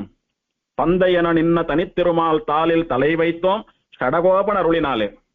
இந்த ஷடகோபனுடைய அருள் மட்டும் இல்லைன்னா நிச்சயம் ஒருத்தனுக்கு மோட்சம் கிடையாது. அதனால அந்த ஷடகோபன் அவதாரம் பண்ணின ஆழ்வார் திருநகரி சாதாரண ஊரல்ல, பரமபதத்தினுடைய எல்லை, பரமபதத்தினுடைய தலைவாசல், கேட்வே டு பரமபதம். வயா ஆழ்வார் அனுகிரகம், வயா ஆழ்வார் திருநகரி தான் ஒருத்தன் பரமபதத்துக்கு போக முடியும். இதுவேதான் வேதம் பகர்ந்திட்ட மெய்ப்பொருளின் உட்பொருளை ஓதும் ஷடகோபன் ஓர். இதுதான் வேதத்தினுடைய பரம சூக்ஷ்மமான தாத்பரியார்த்தங்களை தன்னுடைய திவ்ய பிரபந்தங்கள் மூலமாக தமிழிலே பாடி இந்த லோகத்தை எல்லாம் திருத்தி பணி கொண்ட சுவாமி நம்மாழ்வார் அவதாரம் பண்ணின ஊரோ. இதை விட ஆழ்வார் திருநகரியை எப்படி வர்ணிக்க முடியும்? இதை விட ஆழ்வார் திருநகரியினுடைய பெருமையை எப்படி நமக்கெல்லாம் சொல்லி புரிய வைக்க முடியும்? சுவாமி ராமானுஜர் 9 சம்ஸ்கிருத கிரந்தங்கள் எழுதினார். தமிழ்ல ஒரு கிரந்தமும் எழுதல. அதனால ராமானுஜர் சம்ஸ்கிருத பக்ஷபாதி. அவருக்கு தமிழ்ல பெருசா அபிமானம் கிடையாது. தமிழ் எல்லாம் பிடிக்காதுன்னு சில பேர் தூஷணம் சொல்லிட்டு இருக்கா. அதெல்லாம் கிடையாது. சுவாமி யாரோ கேட்டாலாம், ஆச்சரியமா சம்ஸ்கிருதத்துல 9 கிரந்தங்கள் எழுதினார் சுவாமி. வேதாந்த விஷயங்களை எல்லாம் எழுதினார். கீதா பாஷ்யம் பண்ணினார். சரணாகதி, அர்ச்சாவதாரம், ஸ்ரீவைகுண்டம், திவதேசம், கைங்கரியம் இதையெல்லாம் வர்ணிக்கக்கூடிய கத்தியங்கள் பண்ணினார். நித்திய அனுஷ்டானங்களையும் பகவானை ஆராதனம் பண்ணக்கூடிய விதத்தையும் தெரிவிக்கக்கூடிய நித்திய கிரந்தம் பண்ணினார். சரணாகதியினுடைய பெருமையை சரணாகதி கத்தியத்திலே சாபித்தார். இத்தனை சம்ஸ்கிருத கிரந்தங்கள் பண்ண சுவாமி ஒரு தமிழ் நூல் எழுதலையே, என்ன காரணம் அப்படின்னு கேட்டாலாம். அப்ப சுவாமி சாட்சியராம், தமிழ்ல ஆழ்வார்களுக்கு சமானமா ஒருத்தரால பிரபந்தம் பண்ண முடியாது. சொல்ல வேண்டிய விஷயங்கள் எல்லாத்தையும் ஆழ்வார்களே சாதிச்சுட்டா. அதனால நான் புதுசா தமிழ்ல சொல்றதுக்கு ஒண்ணும் இல்லை. நம்ம மதத்தை இப்ப எதிர்க்கிறவா எல்லாம் சம்ஸ்கிருத பாஷையில கிரந்தம் பண்ணி தான் மதத்தை எதிர்த்துட்டு இருக்கா. நம்ம மதத்தை ஸ்தாபிக்கணும்னா அவளுக்கு புரியும்படியா, அவளுக்கு பதிலடி கொடுக்கும்படியா, அவளுக்கு புரியக்கூடிய சம்ஸ்கிருத பாஷையில கிரந்தம் எழுதி அவளை கண்டனம் பண்ணினாதான் நம்ம சித்தாந்தத்தை ஸ்தாபனம் பண்ண முடியும். அதனாலதான் நான் மத்தவாள் இடத்துல இருந்து நம்ம சித்தாந்தத்தை ஸ்தாபித்து நம்ம சித்தாந்தத்தை ரட்சிக்கிறதுக்காக தான் சம்ஸ்கிருத கிரந்தங்கள் தான் பண்ணினேன். இதெல்லாம் பல மடங்கு ஆழ்வார்கள் தமிழ்ல 4000த்துல பண்ணுட்டா, நான் புதுசா பண்றதுக்கு ஒண்ணும் இல்லைன்னு. சரி சுவாமி, 4000 திவ்ய பிரபந்தத்துக்கு வியாக்கியானம் அருளி செய்ய வேணும்னு சில பேர் பிரார்த்திச்சாலாம். அப்ப சுவாமி அதுக்கு சாட்சாராம், நான் 4000 திவ்ய பிரபந்தத்துக்கு அர்த்தம் எழுதுறேன்னு வச்சுக்கோங்க. இவர் ஒரு சன்னியாசியா, ஒரு ஆச்சாரிய புருஷரா, அத்தனை அனுஷ்டானங்களை பண்ணிட்டு, அத்தனை ஆச்சாரங்களை கடைபிடிச்சுண்டு, அத்தனை ஆயிரக்கணக்கான சிஷ்யாளுக்கு சமாஜ் செய்யணும், பரநியாசம், மந்திரோபதேசம், காலக்ஷேபம் இதெல்லாம் பண்ணிண்டு, உபன்யாசங்களை பண்ணிண்டு, கோவில் கைங்கரியத்தை, கோவில் நிர்வாகத்தை பார்த்துண்டு, திவதேச யாத்திரைகள் போயிண்டு, மத்த மதத்துக்காரர்களுக்கெல்லாம் பதில் சொல்லிண்டு, கிரந்தங்களை எழுதிண்டு, அவாவா இவருக்கு பண்ண சூழ்ச்சியில இருந்தெல்லாம் தப்பிச்சுண்டு, இத்தனையும் பண்ணிண்டு 4000த்துக்கு வியாக்கியானம்னு ஒண்ணு எழுதுறாருன்னு வச்சுக்கலாம். அவருக்கு எவ்வளவு சமயம் கிடைக்கிறதோ அவ்வளவுதான் வியாக்கியானம் எழுதுவாருன்னு வச்சுக்கலாம். அப்ப வியாக்கியானம் எல்லாம் ஷார்ட் அண்ட் ஸ்வீட்டா சின்னதா இருக்குன்னு வச்சுக்கலாம். அப்போ நீங்கெல்லாம் என்ன நினைச்சுப்போங்க, ராமானுஜரே இவ்வளவுதான் அர்த்தம் எழுதியிருக்கார், இந்த பாசுரத்துல இவ்வளவுதான் விஷயம் இருக்கு போல் இருக்கு, இதுக்கு மேல இந்த பாசுரத்துல ஒண்ணும் இல்ல, இந்த பாசுரங்கள்லாம் அத்தனை விஷயங்களை கொண்ட பாசுரங்கள் இல்ல, சாதாரண பாசுரங்கள் தான் ஒரு முடிவுக்கு வந்துருவீங்க. அதனால பாசுரங்களுக்கெல்லாம் நிறைய தாத்பரியங்கள், நிறைய விசேஷார்த்தங்கள் உண்டு. எழுதுறவா எழுதட்டும். யார் எழுதினாலும் ஆழ்வார்களுடையதான பக்திய, ஆழ்வார்களுடையதான நிலையை, நிஷ்டையை புரிந்து கொண்டு அப்படியே எழுதுறதுன்றது கஷ்டம். ஏன்னா அவர்கள் தான் ஆழ்வார்கள், நம்ம எல்லாம் சாதாரணமானவாதான். அதனால எம்பெருமானாரே இவ்வளவுதான் எழுதியிருக்கார் அப்படின்னு பாசுரங்களினுடைய பெருமையை நீங்க குறைவா மதிப்பிடுவீங்க. அதனால நான் அந்த பக்கமே வரலன்னு சொல்லி சில திவ்ய பிரபந்தங்களுக்கு தனி அருளி செய்தார் சுவாமி. அதே சுவாமி ஆழ்வார் திருநகரி விஷயமா இந்த பாசுரத்தை பாடியிருக்கார் பாருங்க. எத்தனை ஆச்சரியமான பாசுரம், எத்தனை கம்பீரமா இருக்கு, எத்தனை அழகா இருக்கு, எத்தனை சுலபமா புரியுறது, எத்தனை விசேஷார்த்தங்களை எல்லாம் கொண்டது. அதனால சுவாமிக்கு தமிழ்ல காதல் இல்ல, சுவாமிக்கு தமிழ் பிடிக்காது, சுவாமி சம்ஸ்கிருத பக்ஷபாதி அப்படின்றதெல்லாம் ஒண்ணும் கிடையாது. அவர் சம்ஸ்கிருதத்துல கிரந்தம் பண்ணினதுக்கு காரணம் கண்டனம் பண்றதுக்காக. யார கண்டனம் பண்றாரோ அவளுக்கு புரியுற பாஷை சம்ஸ்கிருதம் தான், அவளுக்கு தமிழ் தெரியாது. அதனால இதுதான் விஷயம். தமிழ் மறைகள் 1000ம் ஈன்ற முதல் தாய் ஷடகோபன், மொயம்பால் வளர்த்த இதத்தாய் ராமானுஜன். இந்த திருவாய்மொழின்னு சொல்லக்கூடிய அரும்பெரும் தமிழ் நூலை வளர்த்த அன்னையாக இருந்தவர் சுவாமி ராமானுஜர். அதனால அவருக்கு தமிழ்ல ஈடுபாடு இல்லைன்னு எல்லாம் சொல்லிட முடியாது. அது சுவாமி சன்னதியில படக்கூடியதான மகா அபச்சாரம் அது. அப்படி ராமானுஜர் ஆழ்வார் திருநகரிக்கு வந்த போது இது ஸ்ரீவைகுண்டத்திற்கு போகக்கூடியதான எல்லை அப்படின்னு சொல்லி கொண்டாடினர். எவ்வளவு ஆச்சரியமான ஒரு ஏற்றம் இந்த ஊருக்கு. அதேதான் சுவாமி தந்தேன நின்ன தனித்திருமால் தாளில் தலை வைத்தோம் ஷடகோபன் அருளினாலே அப்படின்னு வியாக்கியானம் பண்றது போல காட்டினார். இதுவோ திருநகரி ஈதோ பொருணை, இதுவோ பரமபதத்து எல்லை, இதுவேதான் வேதம் பகிர்ந்திட்ட மெய்ப்பொருளின் உட்பொருளை ஓதும் ஷடகோபன் ஊர் அப்படின்னு சாஷ்டாங்கமா விழுந்து சேவிக்கிறார் தாமிரபரணி நதிக்கரையில ஆழ்வார் திருநகரியை நோக்கி. தொழும் அத்திசை உற்று நோக்கிய அப்படின்னு பராங்குஷ நாயகி திருத்தொலைவில்லி மங்கலம் இருக்கக்கூடிய திசையை பார்த்து சாஷ்டாங்கமா விழுந்து சேவிச்சாலே, அந்த மாதிரி அந்த பராங்குஷ நாயகி இருக்கக்கூடியதான திசையை நோக்கி சுவாமி எம்பெருமானார் சுவாமி ராமானுஜர் ஸ்ரீபாஷ்யக்காரர் விழுந்து சேவிக்கிறார். சேவிச்சுட்டு சன்னதிக்கு போய் பெருமாள் ஆழ்வார் எல்லாம் சேவிச்சு சில காலம் வாசம் பண்ணி ஆழ்வார் கைங்கரியத்தை எல்லாம் பண்ணிட்டு இருந்துட்டு சுவாமி மேல யாத்திரை புறப்பட்டார். இன்னும் பல காலம் கழித்து சுவாமி தேசிகனுடைய காலத்துக்கு பிறகு அகோபில மடத்தினுடைய ஸ்தாபகரான ஸ்ரீமத் ஆதிவன் ஷடகோபேதேந்திர மகாதேசிகனுடைய காலம். அப்போ சுவாமிக்கு ஷடகோபஜீயர்னு திருநாமம். சுவாமி திருநாராயணபுரம்னு சொல்லக்கூடிய மேல்கோட்டையில அவதாரம் பண்ணினவர், ஆத்திரேய கோத்திரத்தை சேர்ந்தவர். சுவாமிக்கு ஸ்ரீனிவாசாச்சாரியர்னு திருநாமம். சுவாமி காஞ்சிபுரம் தேவப்பெருமாள் சன்னதிக்கு வந்து நடாதூர் அம்மாளுடைய பேரனாராக இருக்கக்கூடிய கட்டிகாசதம் அம்மாள் அப்படின்னு சொல்லக்கூடிய வாத்ஸ்ய வரதாச்சாரிய சுவாமியிடத்துல ஸ்ரீபாஷ்யாதி காலக்ஷேபங்கள்லாம் பண்ணிட்டு இருக்கார். காலக்ஷேபம் எல்லாம் பண்ணிட்டு மேல்கோட்டைக்கு புறப்பட்டு போயிட்டார். அப்போ மேல்கோட்டையில வசிச்சுட்டு இருந்த சுவாமியினுடைய சொப்னத்துல எம்பெருமான் மாலோலன் எழுந்தருளி அகோபில திவதேசத்துக்கு வாரும் அப்படின்னு நியமிக்க, வழியில காஞ்சிபுரத்துக்கு வந்து ஆச்சாரியனை சேவித்து ஆச்சாரியனிடத்துல சொப்ன விஷயத்தை சொல்லி ஆச்சாரியன் அனுகிரகத்தை பெற்றுக்கொண்டு தேவப்பெருமாள் பெருந்தேவி தாயார் எல்லாம் சேவிச்சுட்டு சுவாமி தேசிகனை எல்லாம் சேவிச்சுட்டு அகோபிலத்துக்கு போனார். போன இடத்துல பெருமாளே ஒரு விருத்தராக வந்து ஆஜீவன் சடகோப சுவாமிக்கு சன்னியாசம் கொடுத்தார் அப்படின்னு சொல்றோம். அப்படி கொடுத்த போது ஆத்திரேய ஸ்ரீனிவாசாச்சாரியர் அப்படின்ற அவருடைய திருநாமம் போய் ஷடகோபஜீயர் அப்படின்ற திருநாமம் வந்தது. அதுல இருந்து சுவாமிக்கு ஷடகோபஜீயர்னு திருநாமம். அது மட்டுமல்லாமல் அங்க இருக்கக்கூடிய மாலோலன் உற்சவர் சுவாமி கைகள்ல வந்து எழுந்தருளி என்ன திருவாராதனம் பண்ணிட்டு சமாசிரயண பரநியாசங்கள் பண்ணி வச்சுட்டு சம்பிரதாயத்தை வளர்த்துண்டு அப்படி சஞ்சாரம் பண்ணிட்டு வாங்கோ அப்படின்னு சொல்லி நியமித்தான். அந்த நியமனத்தை சிரசா வகித்து சுவாமி மாலோலனை எழுந்தருளை பண்ணிக்கொண்டு நித்தியாராதனங்களோட கூட சமாசிரயண பரநியாச உபன்யாச காலக்ஷேபாதிகளை எல்லாம் பண்ணிக்கொண்டு லோகத்துல பல்லாயிரக்கணக்கானவர்களை திருத்தி திருமகள் கேள்வனுக்கு ஆக்கிக்கொண்டு ஸ்ரீவைகுண்டம் போகும்படியா அவளை பிரபன்னாலா மாத்திண்டு தன்னுடைய அனுகிரகம் மழைய பொழிஞ்சுண்டு வரார். அப்படி சுவாமி சஞ்சாரங்கள் பண்ணிட்டு மாலோலன் ஆராதனம் பண்ணிட்டு சம்பிரதாய பிரவர்த்தனம் பண்ணி கொண்டு வருகிற நாள்ல ஒரு ராத்திரி சுவாமியினுடைய சொப்னத்திலே சுவாமி நம்மாழ்வார் சேவை சாதித்து, ஷடகோபஜீயரே, நம்மை சேவிப்பதற்காக நம்முடைய அவதார ஸ்தலமான ஆழ்வார் திருநகரிக்கு எழுந்தருளும் அப்படின்னு சொல்லி நியமிக்கிறார். சுவாமி கண்ணை திறந்து பார்த்தா ஸ்வப்னம். ஆனால் நம்முடைய விசிஷ்டாத்வைத சித்தாந்தத்திலே ஸ்வப்னம் சத்தியம் அப்படின்னு சுவாமி எம்பெருமானார் ஸ்ரீபாஷ்யத்துல ஸ்தாபிச்சிருக்கார். ஒரு நாளும் இல்லாத திருநாளா ஆழ்வாரே சொப்னத்துல வந்து தன்னை சேவிப்பதற்காக வரும்படி நியமித்திருக்கிறார். இது எப்படி இருக்குன்னா, அகோபிலம் எம்பெருமான் லட்சுமேந்திர சிம்மன் தன்னை வரும்படியாக நியமித்தானே அதுக்கு சமானமாக இருக்கிறது. ஆகையினாலே உடனே ஆழ்வார் திருநகரிக்கு புறப்பட வேண்டும் அப்படின்னு மறுநாள் காலத்தால தீர்த்தாமாடி அனுஷ்டானங்களை எல்லாம் முடிச்சுட்டு மாலோலனுடைய திருவாராதனம் முடிச்சுட்டு மாலோலன் சன்னதியில விஞ்ஞாபிச்சார், ஆழ்வாருடைய நியமனம், அடியான் ஆழ்வார் திருநகரிக்கு போனோம் ஆழ்வாரை சேவிக்க, பெருமாளும் எழுந்தருளணும், நாம எல்லாம் ஆழ்வார் திருநகரிக்கு போலாம் அப்படின்னு பிரார்த்திக்கிறார். பெருமாள் சரின்னு சாதிக்கவே ஷடகோபஜீயர் மாலோலனையும் பரிவாரங்களையும் அழிச்சுண்டு ஆழ்வார் திருநகரிக்கு போனார். தாமிரபரணியில தீர்த்தாமாடி அனுஷ்டானங்கள்லாம் முடிச்சுட்டு கோவிலுக்கு போய் பார்த்தா ஆழ்வாரை காணோம். ஆழ்வார் மூலவரையும் காணோம், ஆழ்வார் உற்சவரையும் காணோம். சுவாமி ரொம்ப திடுக்கிட்டு போயிட்டார். சுவாமி ரொம்ப வருத்தப்பட்டார். சுவாமிக்கு அதிர்ச்சி ஆயிடுத்து. என்ன இது, ஆழ்வார் திருநகரிக்கு வந்து என்ன சேவின்னு சொல்லி நியமிச்சார், வந்து பார்த்தா எங்க ஆழ்வாரை காணலையே, மூலவரையும் காணோம் உற்சவரையும் காணோமே.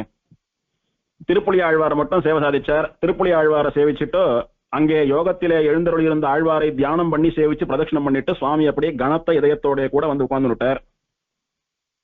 அக்கம்பக்கத்துல இருக்கிறவாளை கூட்ட விசாரிக்கிறார். ஏன் இங்க ஆழ்வார் காணோம், எங்க போனார் ஆழ்வார் அப்படின்னு கேட்டா, இந்த நாட்டை ஆண்டு இருக்கிற ராஜா அவன் தீவிர சைவன், குலசேகர பாண்டியன்னு பேரு. அவனை சைவாள்லாம் கையில போட்டுண்டு அவனுடைய சகாயத்தினாலே ஆழ்வார் மூலவரை மறைச்சிட்டு உற்சவரை கொண்டு போய் பக்கத்துல இருக்கக்கூடிய ஒரு குன்று, ஒரு மலையில சுனையில ஒரு குட்டையில வீசிட்ட ஆழ்வார் விக்கிரகத்தை உற்சவரை ஜலத்துல போட்டுட்டு ஆழ்வார் சன்னதி இருந்த இடத்துல 11 சிவலிங்கங்களை பிரதிஷ்டை பண்ணி ஏகாதச ருத்ரார்கள் அப்படின்னு சொல்லி 11 சிவன்கள் அப்படின்னு ஏகாதச ருத்ர மங்கலம் அப்படின்னு இந்த இடத்துக்கு பேரெல்லாம் வச்சு சிவ பூஜைகள் பண்ணிட்டு இருக்கா. ஆகையினாலே ஆழ்வார் நம்ம கண்ணுக்கு தெரியல, ஆழ்வார் அங்க இல்ல, ஆழ்வாரை நாம சேவிக்க முடியல அப்படின்னு சொன்ன உடனே சுவாமி என்ன பண்ணார், என்ன இது ஆழ்வார் அவதாரம் பண்ணிதானே நம்முடைய சம்பிரதாயத்தை இத்தனை தூரம் கடைத்தேற்றினார், ஆழ்வாருக்கு இப்படி ஒரு நிலைமையா? இது ஆழ்வாருக்கு ஒரு பாதிப்பும் அல்ல, ஆழ்வாருடைய வழியிலே போய் சரணாகதி பண்ணிக்கிற நமக்கு தான் இது அவமானம். நம்முடைய தாயா தந்தையா அன்னையாய் அத்தனாய் எண்ணையாண்டிடும் தன்மையான் சடகோபன் என் நம்பின்னு மதுர கவிகள் சொன்னது போல, மதுர கவிகளுக்கு மட்டுமா அன்னையாய் அத்தனாய் ஆள்பவராக இருந்தார் அவர்? நமக்கும் தானே அன்னையாய் அத்தனாய் ஆளும் ஈஸ்வரனாய் இருக்கக்கூடியவர் ஆழ்வார். அவருடைய அவதார ஸ்தலத்திலே பிரபன்ன ஜனங்கள் சரணாகதி பண்ணி மோட்சத்துக்கு போறோம்னு பெருமையா பீத்திக்கிறோமே, நம்முடைய சம்பிரதாயத்திற்கு கூட்டஸ்தரா நமக்கெல்லாம் தாயா தோப்பனாரா ஆச்சாரியனா பெருமாளா இருக்கக்கூடிய ஆழ்வாருக்கு அவர் அவதார ஸ்தலத்துல விக்கிரகம் இல்லாமல் வேற்று மதத்துக்காரன் வந்து ஆக்கிரமிச்சுட்டு இருக்கான்னா அது நமக்கெல்லாம் அவமானம். அந்த நிலைமையை நாம சரி பண்ணணும் அப்படின்னு சொல்லி சுவாமி தீர்மானம் பண்ணினார். மாலோலனை பிரார்த்திச்சுண்டார். பெருமாளே, உன்னுடைய அனுகிரகத்தினால ஆழ்வார் திரும்பவும் கோவிலுக்கு எழுந்துள்ளணும், இதை நீ தான் பாத்துக்கணும்னு மாலோலனிடத்துல ஒரு சரணாகதி பண்ணினார் சுவாமி. பண்ணிட்டு என்ன பண்ணலாம்னு யோசிச்சார். 4000 திவ்ய பிரபந்தம் மறைந்த போது சுவாமி ஸ்ரீமன் நாதமுனிகள் என்ன பண்ணினார், சுவாமி நம்மாழ்வார் விஷயமான கண்ணினுன் சிறுத்தாம்பு பாசுரங்களை 12000 முறை ஆவருத்தி ஜபிச்சு நம்மாழ்வார் வந்து யோக தசையிலே அவருக்கு 4000 திவ்ய பிரபந்தத்தையும் உபதேசம் பண்ணினாரே, அது இந்த க்ஷேத்திரத்துல தானே.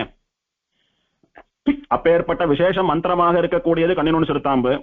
நாமளும் ஸ்ரீமன் நாதமுனிகள் வழியிலேயே ஒரு 1000 முறை கண்ணினுன் சிறுத்தாம்பு பாசுரங்களை தொடர்ந்து ஜபித்தோமானா நமக்கும் ஆழ்வார திரும்பவும் எழுந்தருள பண்ணக்கூடியதான பாக்கியம் கிடைக்கும்னு சுவாமிக்கு மனசுல பட்டது. மாலோலனை சேவிச்சுண்டு மாலோலன் நியமனத்தை வாங்கிண்டு ஸ்ரீமன் நாதமுனிகள் தனியன் சேவித்து ஸ்ரீமன் நாதமுனிகளை மானசீகமா தியானம் பண்ணிண்டு, சுவாமி நீங்க போன வழியிலேயே அடியனும் போறேன், அடியனுக்கு அனுகிரகம் பண்ணணும்னு அவருடைய ஆசீர்வாதத்தை பெற்றுக்கொண்டு திருப்புலி ஆழ்வார் அடியிலே யோகத்திலே அமர்ந்து 1000 ஆவர்த்திகள் கண்ணினுன் சிறுத்தாம்பை ஆதிவன் சடகோப சுவாமி ஆச்சரியமாக ஜபம் பண்ணினார். அப்போது யோகத்திலே ஸ்ரீமன் நாதமுனிகளுக்கு சுவாமி நம்மாழ்வார் சேவை சாதித்தது போல இந்த சுவாமிக்கும் இந்த ஷடகோபஜீயர்னு சொல்லக்கூடிய மகா ஆச்சாரியனுக்கும் யோகத்துல சேவை சாதித்து என்ன வேணும்னு கேட்க தேவரீருடைய விக்கிரகம் எங்க இருக்கிறதுன்னு காட்டி கொடுக்கணும். திரும்பவும் தேவரீர் இந்த கோவிலுக்கு அவதார ஸ்தலத்துக்கு எழுந்தருளணும். அம்மா அடியேன் வேண்டுவது இதே, சுவாமி எனக்கு இதுதான் வேணும், இதை தவிர வேற ஒண்ணும் வேண்டாம், எங்களுக்கு என்ன வேணுமோ எல்லாம் நீங்க கொடுத்துட்டீங்க, மோட்சம் போகக்கூடிய சரணாகதி மார்க்கத்தை கொடுத்துட்டீங்க, வேதத்தினுடைய சூக்ஷ்மமான ஞானங்களை எல்லாம் 4 பிரபந்தமா கொடுத்துட்டீங்க, பெருமாளோட சம்பந்தம் இருக்கக்கூடியதான வசந்த சம்பிரதாயத்தை கொடுத்திருக்கீங்க, உங்க சம்பிரதாயத்துலதான் இன்னைக்கும் நாங்க சமாஷ்ண பிரன்யாசம் எல்லாம் பண்ணிட்டு இருக்கோம். அம்மா சுவாமி நம்மாழ்வாரே, இதுக்கு மேல நீர் எங்களுக்கு தர வேண்டியதுன்னு ஒண்ணுமில்ல, உம்முடைய விக்கிரகம் மட்டும் எங்க இருக்குன்னு காட்டி கொடுத்து பழையபடி இங்க வந்து எழுந்தருளினா போறோம்னு சுவாமி பிரார்த்திச்சுட்டார். உடனே சுவாமி நம்மாழ்வார் வேற்று மதத்துக்காரெல்லாம் சேர்ந்துண்டு இங்க அருகில் இருக்கக்கூடிய ஒரு குன்று, ஒரு சின்ன மலையில, அந்த மலை உச்சியில இருக்கக்கூடியதான சுனை, அருவிலிருந்து கொட்டக்கூடிய ஜலம் தேங்கி நிக்கிறதே சுனை, அந்த சுனையில என்னுடைய உற்சவ விக்கிரகத்தை தூக்கிட்டு போய் போட்டுட்டா, அங்க போனியானா என்ன நீ மீட்டு வரலாம் அப்படின்னு சொல்லி நம்மாழ்வார் சாதிச்சுட்டு மறைஞ்சுடுறார். உடனே சுவாமி என்ன பண்ணினார், விஷயத்தை தெரிஞ்சுட்டார். இப்போ ராஜ்யம் தீவிர சைவனா இருக்கக்கூடிய குலசேகர பாண்டியனுடைய ராஜ்யம். ஒரு ராஜாவை மீறி நாம அந்த லிங்கங்களை எல்லாம் அங்கிருந்து அப்புறப்படுத்திட்டோ ஆழ்வார் எப்படி பிரதிஷ்டை பண்றது, அவனுடைய சகாயம் வேணுமே, அவனோ தீவிர சைவனா இருக்கான், எப்படி அவனை எதிர்த்துண்டு பண்றது? அதனால அவன் அனுகூலனா நம்ம சம்பிரதாயத்திற்கு தகுந்தபடி அவன் வந்து வளைஞ்சு கொடுத்து, இது வைஷ்ணவ சன்னதி, ஆழ்வார் இருந்த இடத்துல ஆழ்வார் தான் இருக்கணும், அங்க ஆழ்வார் விக்கிரகத்தை பேத்து போட்டுட்டோ லிங்கங்களை எல்லாம் பிரதிஷ்டை பண்ணது தப்பு அப்படின்னு உணர்ந்து அவனே அந்த லிங்கங்களை வேற எங்கேயானும் பிரதிஷ்டை பண்ணிட்டோ ஆழ்வார பழையபடி பிரதிஷ்டை பண்ணக்கூடியதான ஒரு நிலை ஏற்படணும்னு மாலோலனை பிரார்த்திச்சுட்டார் சுவாமி. மாலோலன் அப்படியே ஆறுதுன்னு அனுகிரகிச்சான். சுவாமி அந்த ஊரை விட்டு போறதா இல்ல, ஆழ்வார் அங்க பிரதிஷ்டை பண்ணாம அந்த ஊரை விட்டு போறதா இல்ல சுவாமி. அங்க நித்தியம் தாமிரபரணில தீர்த்தாமாடிண்டு திருப்புலி ஆழ்வார் அடியில் ஆழ்வார சேவிச்சுண்டு பிரார்த்திச்சுட்டு இருந்தார்.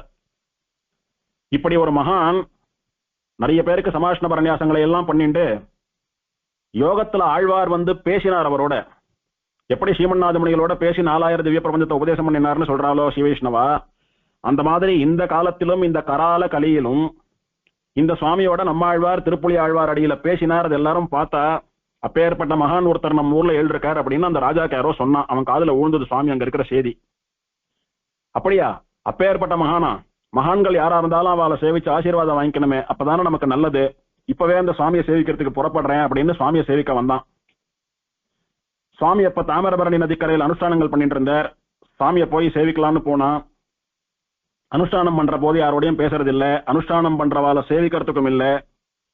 அதனால கொஞ்சம் நிதானமா காத்துட்டு இருந்தான். நல்லா விஷயம் தெரிஞ்சவன் அந்த ராஜா, லேஸ்பட்டவன் இல்ல, நல்ல அதிமேதாவி. எதை சொன்னாலும் அப்படி கற்பூர புத்தியா பிடிச்சிப்பான். நல்ல விஷயம் தெரியும், சாஸ்திரம் தெரிஞ்சவன்.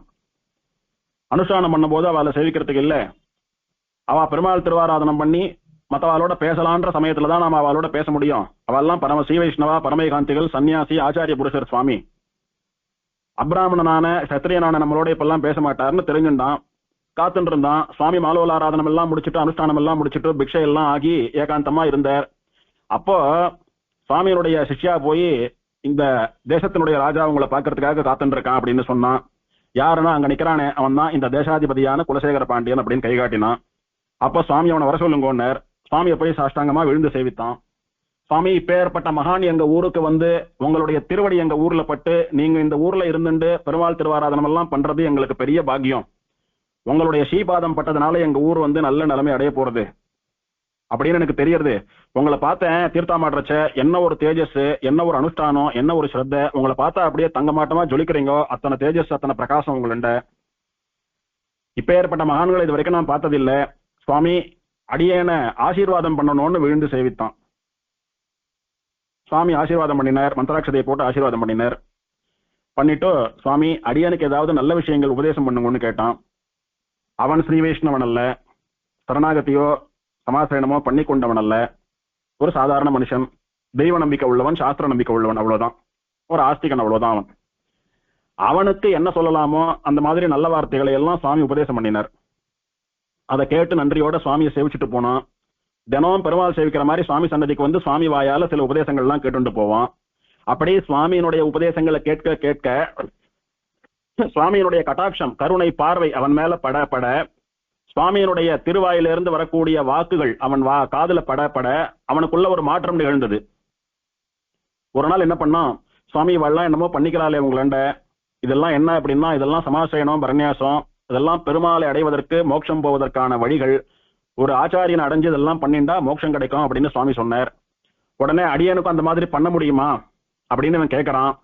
கேட்டா சுவாமி அவனுக்கு நல்ல புத்தி எல்லாம் சொல்லி, நீ பண்ணதெல்லாம் தப்பு, இப்படி எல்லாம் பண்ணக்கூடாதுன்னு அவனுக்கு தகுந்த புத்திமதி எல்லாம் சொல்லி அவனை சிஷ்யனா அங்கீகரிச்சு அவனுக்கு எல்லாம் அனுகிரகம் பண்றார். ஆச்சாரிய சம்பாவனையா குருதட்சணையா அடியன் என்ன பண்ணட்டோம்னு கேட்டான். ஏன்னா நாம ஏதோ நம்ம கையில கிடக்கிற பழத்தை, தேங்காய, வெத்தலைப்பாக்க, ஒரு 50 100 பணத்தையோ சமர்ப்பிக்கிறோம் ஆச்சாரியனுக்கு, ஏத்துக்கிறா, இல்லைன்னு இல்லை. ஆனா இந்த மாதிரி ராஜாக்கள்லாம் அவளால எது வேணாலும் பண்ண முடியும், அதனால விசேஷமா நான் என்ன பண்ணட்டோம்னு சொல்லுங்கன்னு கேட்டு பண்ற வழக்கம். பெரிய பணக்காராலோ பெரிய ராஜாக்களோ அந்த மாதிரி கேட்டு பண்ற வழக்கம். சுவாமியின் இடத்துல அந்த மாதிரி கேட்டான். கேட்ட போது, நான் நியாயமா ஒண்ணு கேட்கிறேன், நீ பண்ணணும். நம்ம ஆழ்வாருடைய அவதார ஸ்தலம் இந்த ஊரு. ஆழ்வார் அவதாரம் பண்ணி 32 வருஷ காலங்கள் திருப்புலி ஆழ்வார் அடியில யோகத்துல இருந்தார். அங்கே இருந்து உலகம் புய்வதற்காக 4 பிரபந்தங்களை அருளி செய்தார். அங்கே இருந்து 36 திவதேச எம்பெருமான்களை மங்களாசாசனம் பண்ணினார். அங்கேருந்து மோட்சம் போனார். இது உண்மையா இல்லையா? நானா வெளியூர்காரன், நீ இந்த ஊர்க்காரன், என்னை விட உனக்கு தான் இதெல்லாம் நன்னா தெரியணும். நான் சொல்றது உண்மையா பொய்யா? சுவாமி, நீங்க சொல்றது அத்தனையும் சத்தியம். சத்தியமா? ஆழ்வார் இருக்கக்கூடிய இடத்துல ஆழ்வார பேத்து எங்கேயோ போய் ஜலத்துல போட்டுட்டு அங்கு அந்த கோவிலுக்கு கொஞ்சமும் சம்பந்தம் இல்லாத லிங்கங்களை 11 லிங்கங்களை பிரதிஷ்டை பண்ணி வேற்று மதத்தவர்கள், அதாவது ஸ்ரீ வைஷ்ணவ கோவிலுக்கும் இவாளுக்கு சம்பந்தம் இல்லை, அவ உள்ள ஆராதனம் பண்ணக்கூடிய அளவுக்கு நீ விட்டு வச்சிருக்கியே, இது சரியா? அல்லது அவர்கள் கோவில்ல போய் நாங்க அந்த மாதிரி வைஷ்ணவ ஆழ்வாராச்சாரியாலையோ பெருமாளையோ பிரதிஷ்டை பண்ணி எங்கேயான ஆராதனம் பண்றோமா? இல்லையே. அப்படி இருக்கிறச்ச நீ இந்த மாதிரி அவளோட சேர்ந்துட்டு இப்படி பண்ணது, ஆழ்வார பேத்து எடுத்து போய் ஜலத்துல போட்டதெல்லாம் சரியா, நீ சொல்லுன்னு கேட்டார். மன்னிச்சுடுங்க சுவாமி, நீங்க சொன்னதுக்கு அப்புறம் தான் அது எவ்வளவு பெரிய அபசாரம்னு தெரியறது. நான் பெரிய பாவத்தை பண்ணிவிட்டேன், என்ன மன்னிச்சுடுங்கோ, தப்புதான், அந்த மாதிரி பண்ணியிருக்க கூடாது. நீ லிங்கங்களை பிரதிஷ்டை பண்ணி ஆராதனை பண்றதுக்கு வழி பண்ண வேண்டாம்னு சொல்லல, அது உன்னுடைய சௌகரியம். ஒரு தேசத்துல யார் யார் என்னென்ன கேட்கிறாளோ அவளுக்கு எல்லாம் நல்லது பண்ண வேண்டியது ராஜாவினுடைய கடமை. நீ வேற ஒரு இடத்துல பார்த்து லிங்கங்களை பிரதிஷ்டை பண்ணி கோவில் கட்டி கொடு, அந்த கோவிலுக்கு மானியம் கொடு, எதை வேணாலும் பண்ணு, நீ அங்க போ சேவி, அதெல்லாம் உன் சௌகரியம். ஆழ்வார் அவதார ஸ்தலத்துல வந்து ஆழ்வார் விக்கிரகத்தை பேத்து எடுத்து போய் யாரானும் போட்டு அங்க லிங்க பிரதிஷ்டை பண்ணுவாளா? இதெல்லாம் துவேஷத்துல பண்ற காரியம் தானே அப்படின்னு சுவாமி புரிய வைத்தார். அவன் கண்ணில் ஜலத்தை உதிர்த்துண்டு சுவாமி அப்படியே விழுந்து விழுந்து சேவிக்கிறான். சுவாமி என்ன மன்னிச்சுடுங்கோ, பெரிய தப்பு, இப்பவே சுவாமி நியமிச்சா உடனே நான் ஆழ்வார திரும்ப கோவில்ல பிரதிஷ்டை பண்றேன் அப்படின்னு சொல்லி சுவாமியை பிரார்த்திச்சுட்டான். இததான் நான் எதிர்பார்த்திருந்தேன். இந்த காலத்துக்காக தான், இந்த நேரத்துக்காக தான், இந்த வார்த்தைக்காக தான் லட்சுமி நரசிம்மனான மாலோரிடத்திலே நான் சரணாகதி பண்ணினேன். பெருமாள் தகுந்த சமயத்தை எனக்கு அனுகிரகம் பண்ணிட்டான், உடனே புறப்படலாம் வான்னு அவனை அழிச்சுட்டு சுவாமி புறப்பட்டார். அவனை கேட்டார், ஆழ்வார் எங்கே என்ன? அதே அவெல்லாம் சொன்னான்னே, இங்கதான் பக்கத்துல இருக்கிற ஒரு குன்றுல ஒரு சுனையில கொண்டு போய் போட்டோம் சுவாமி. ஆனா அது நல்ல பெரிய சுனை, நல்ல ஆழமான சுனை. அதுல இப்ப ஆழ்வார் எங்க இருக்காருன்னு எப்படி தேடுறது? ஜலமா மலையிலேருந்து அப்படியே அருவியா குட்டின்னு இருக்கு, அதெல்லாம் வடியுமா, எப்படி தேடுறதுன்னு ஒன்றும் புரியல. ஏதோ சொன்னான்னு எடுத்து போய் போட்டோம், இப்ப எடுக்க முடியணுமே அப்படின்னு வருத்தப்பட்டான். நீ கவலைப்படாத, நான் போறேன், நானும் வரேன், உன்னோட வா போலாம் அப்படின்னு சுவாமி அவனை அழிச்சுட்டு போனார்.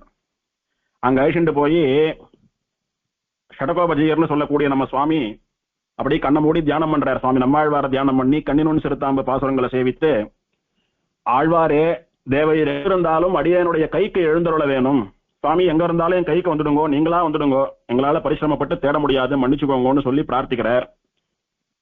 அப்போ அந்த சுனையே பெரிய சுனையா இருக்கு, ஒரு பெரிய குளம் போல குட்டை போல ஜலம் தேங்கி நிக்கிறது. அது ஃபில் ஆகி அப்படி கீழே ஜலம் அப்படி அருவியா கொட்டுறது. அப்ப திடீர்னு அங்க ஒரு கருட பக்ஷி, ஒரு கருடன் வந்து அந்த சுனையில ஒரு குறிப்பிட்ட இடத்துல வட்டமிட்டு நின்னது.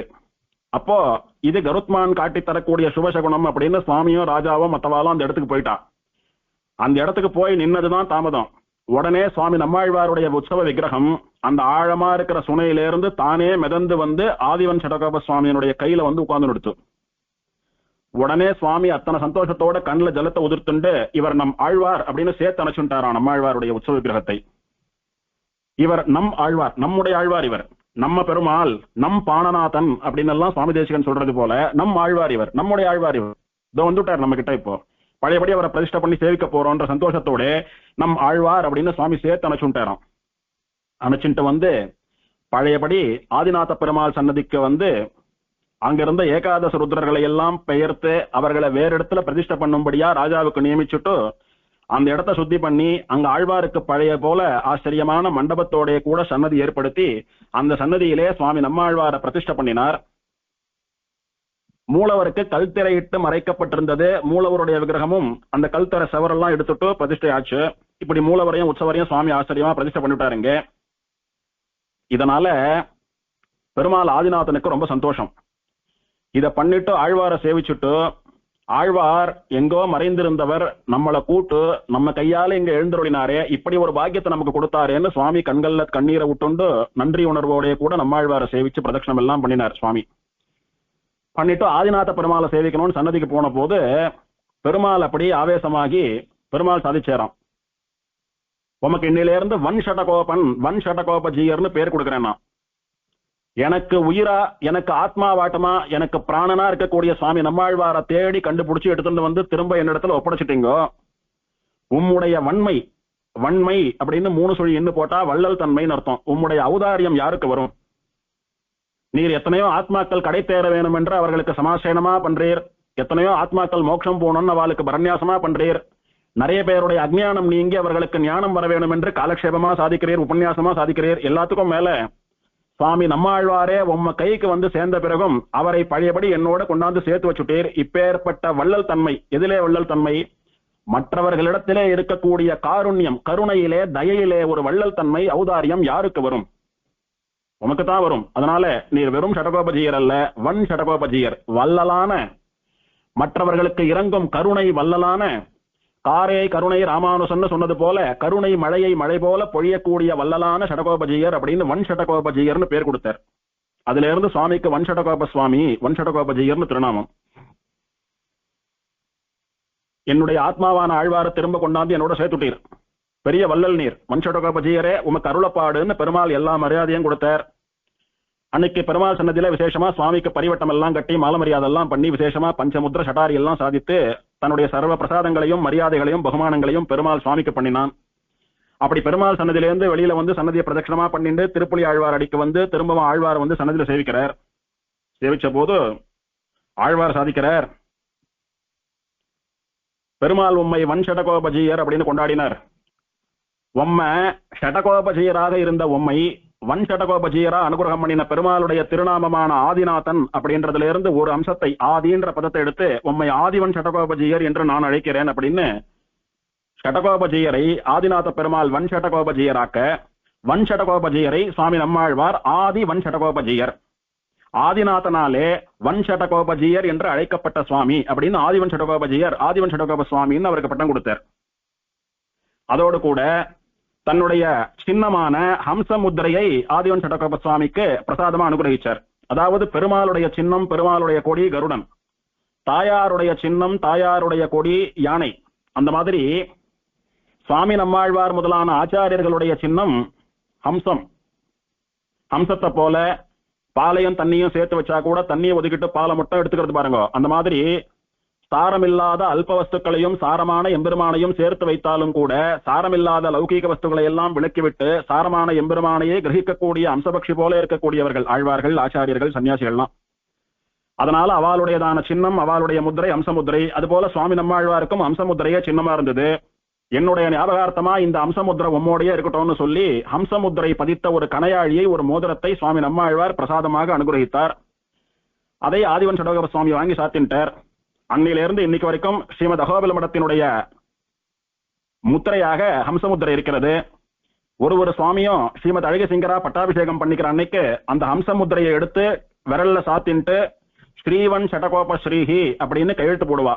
இந்த பட்டத்தை ஸ்ரீமத் அழகிய சிங்கராக நான் அலங்கரிக்கிறேன் அப்படின்னு எழுதி அந்த சாசனத்துல ஸ்ரீவன் ஷடகோப ஸ்ரீஹி அப்படின்னு கையெழுத்து போடுவா. அந்த மாதிரி ஆதிவன் ஷடகோப சுவாமிக்கு அந்த திருநாமத்தையும் ஹம்சமுத்திரையையும் அனுகிரகம் பண்ணினவா இந்த ஆதிநாத பெருமாளும் சுவாமி நம்மாழ்வாரும். இத ஆதிவன் ஷடகோப சுவாமியினுடைய வாழி திருநாமத்திலே நாம டெய்லி சேவிச்சுருக்கோம். ஆழ்வார் தம் கிருபையான ஹம்சமுத்திரை வாழியே. ஆழ்வார் அனுகிரகம் பண்ணினதுதான் ஹம்சமுத்திரை பொறிக்கப்பட்ட அந்த கணையாழி சுவாமிக்கு. அதனால ஆதிவன் ஷடகோப சுவாமி ஆதிநாதனுடைய சுவாமி நம்மாழ்வாருடைய அம்சபூதர்.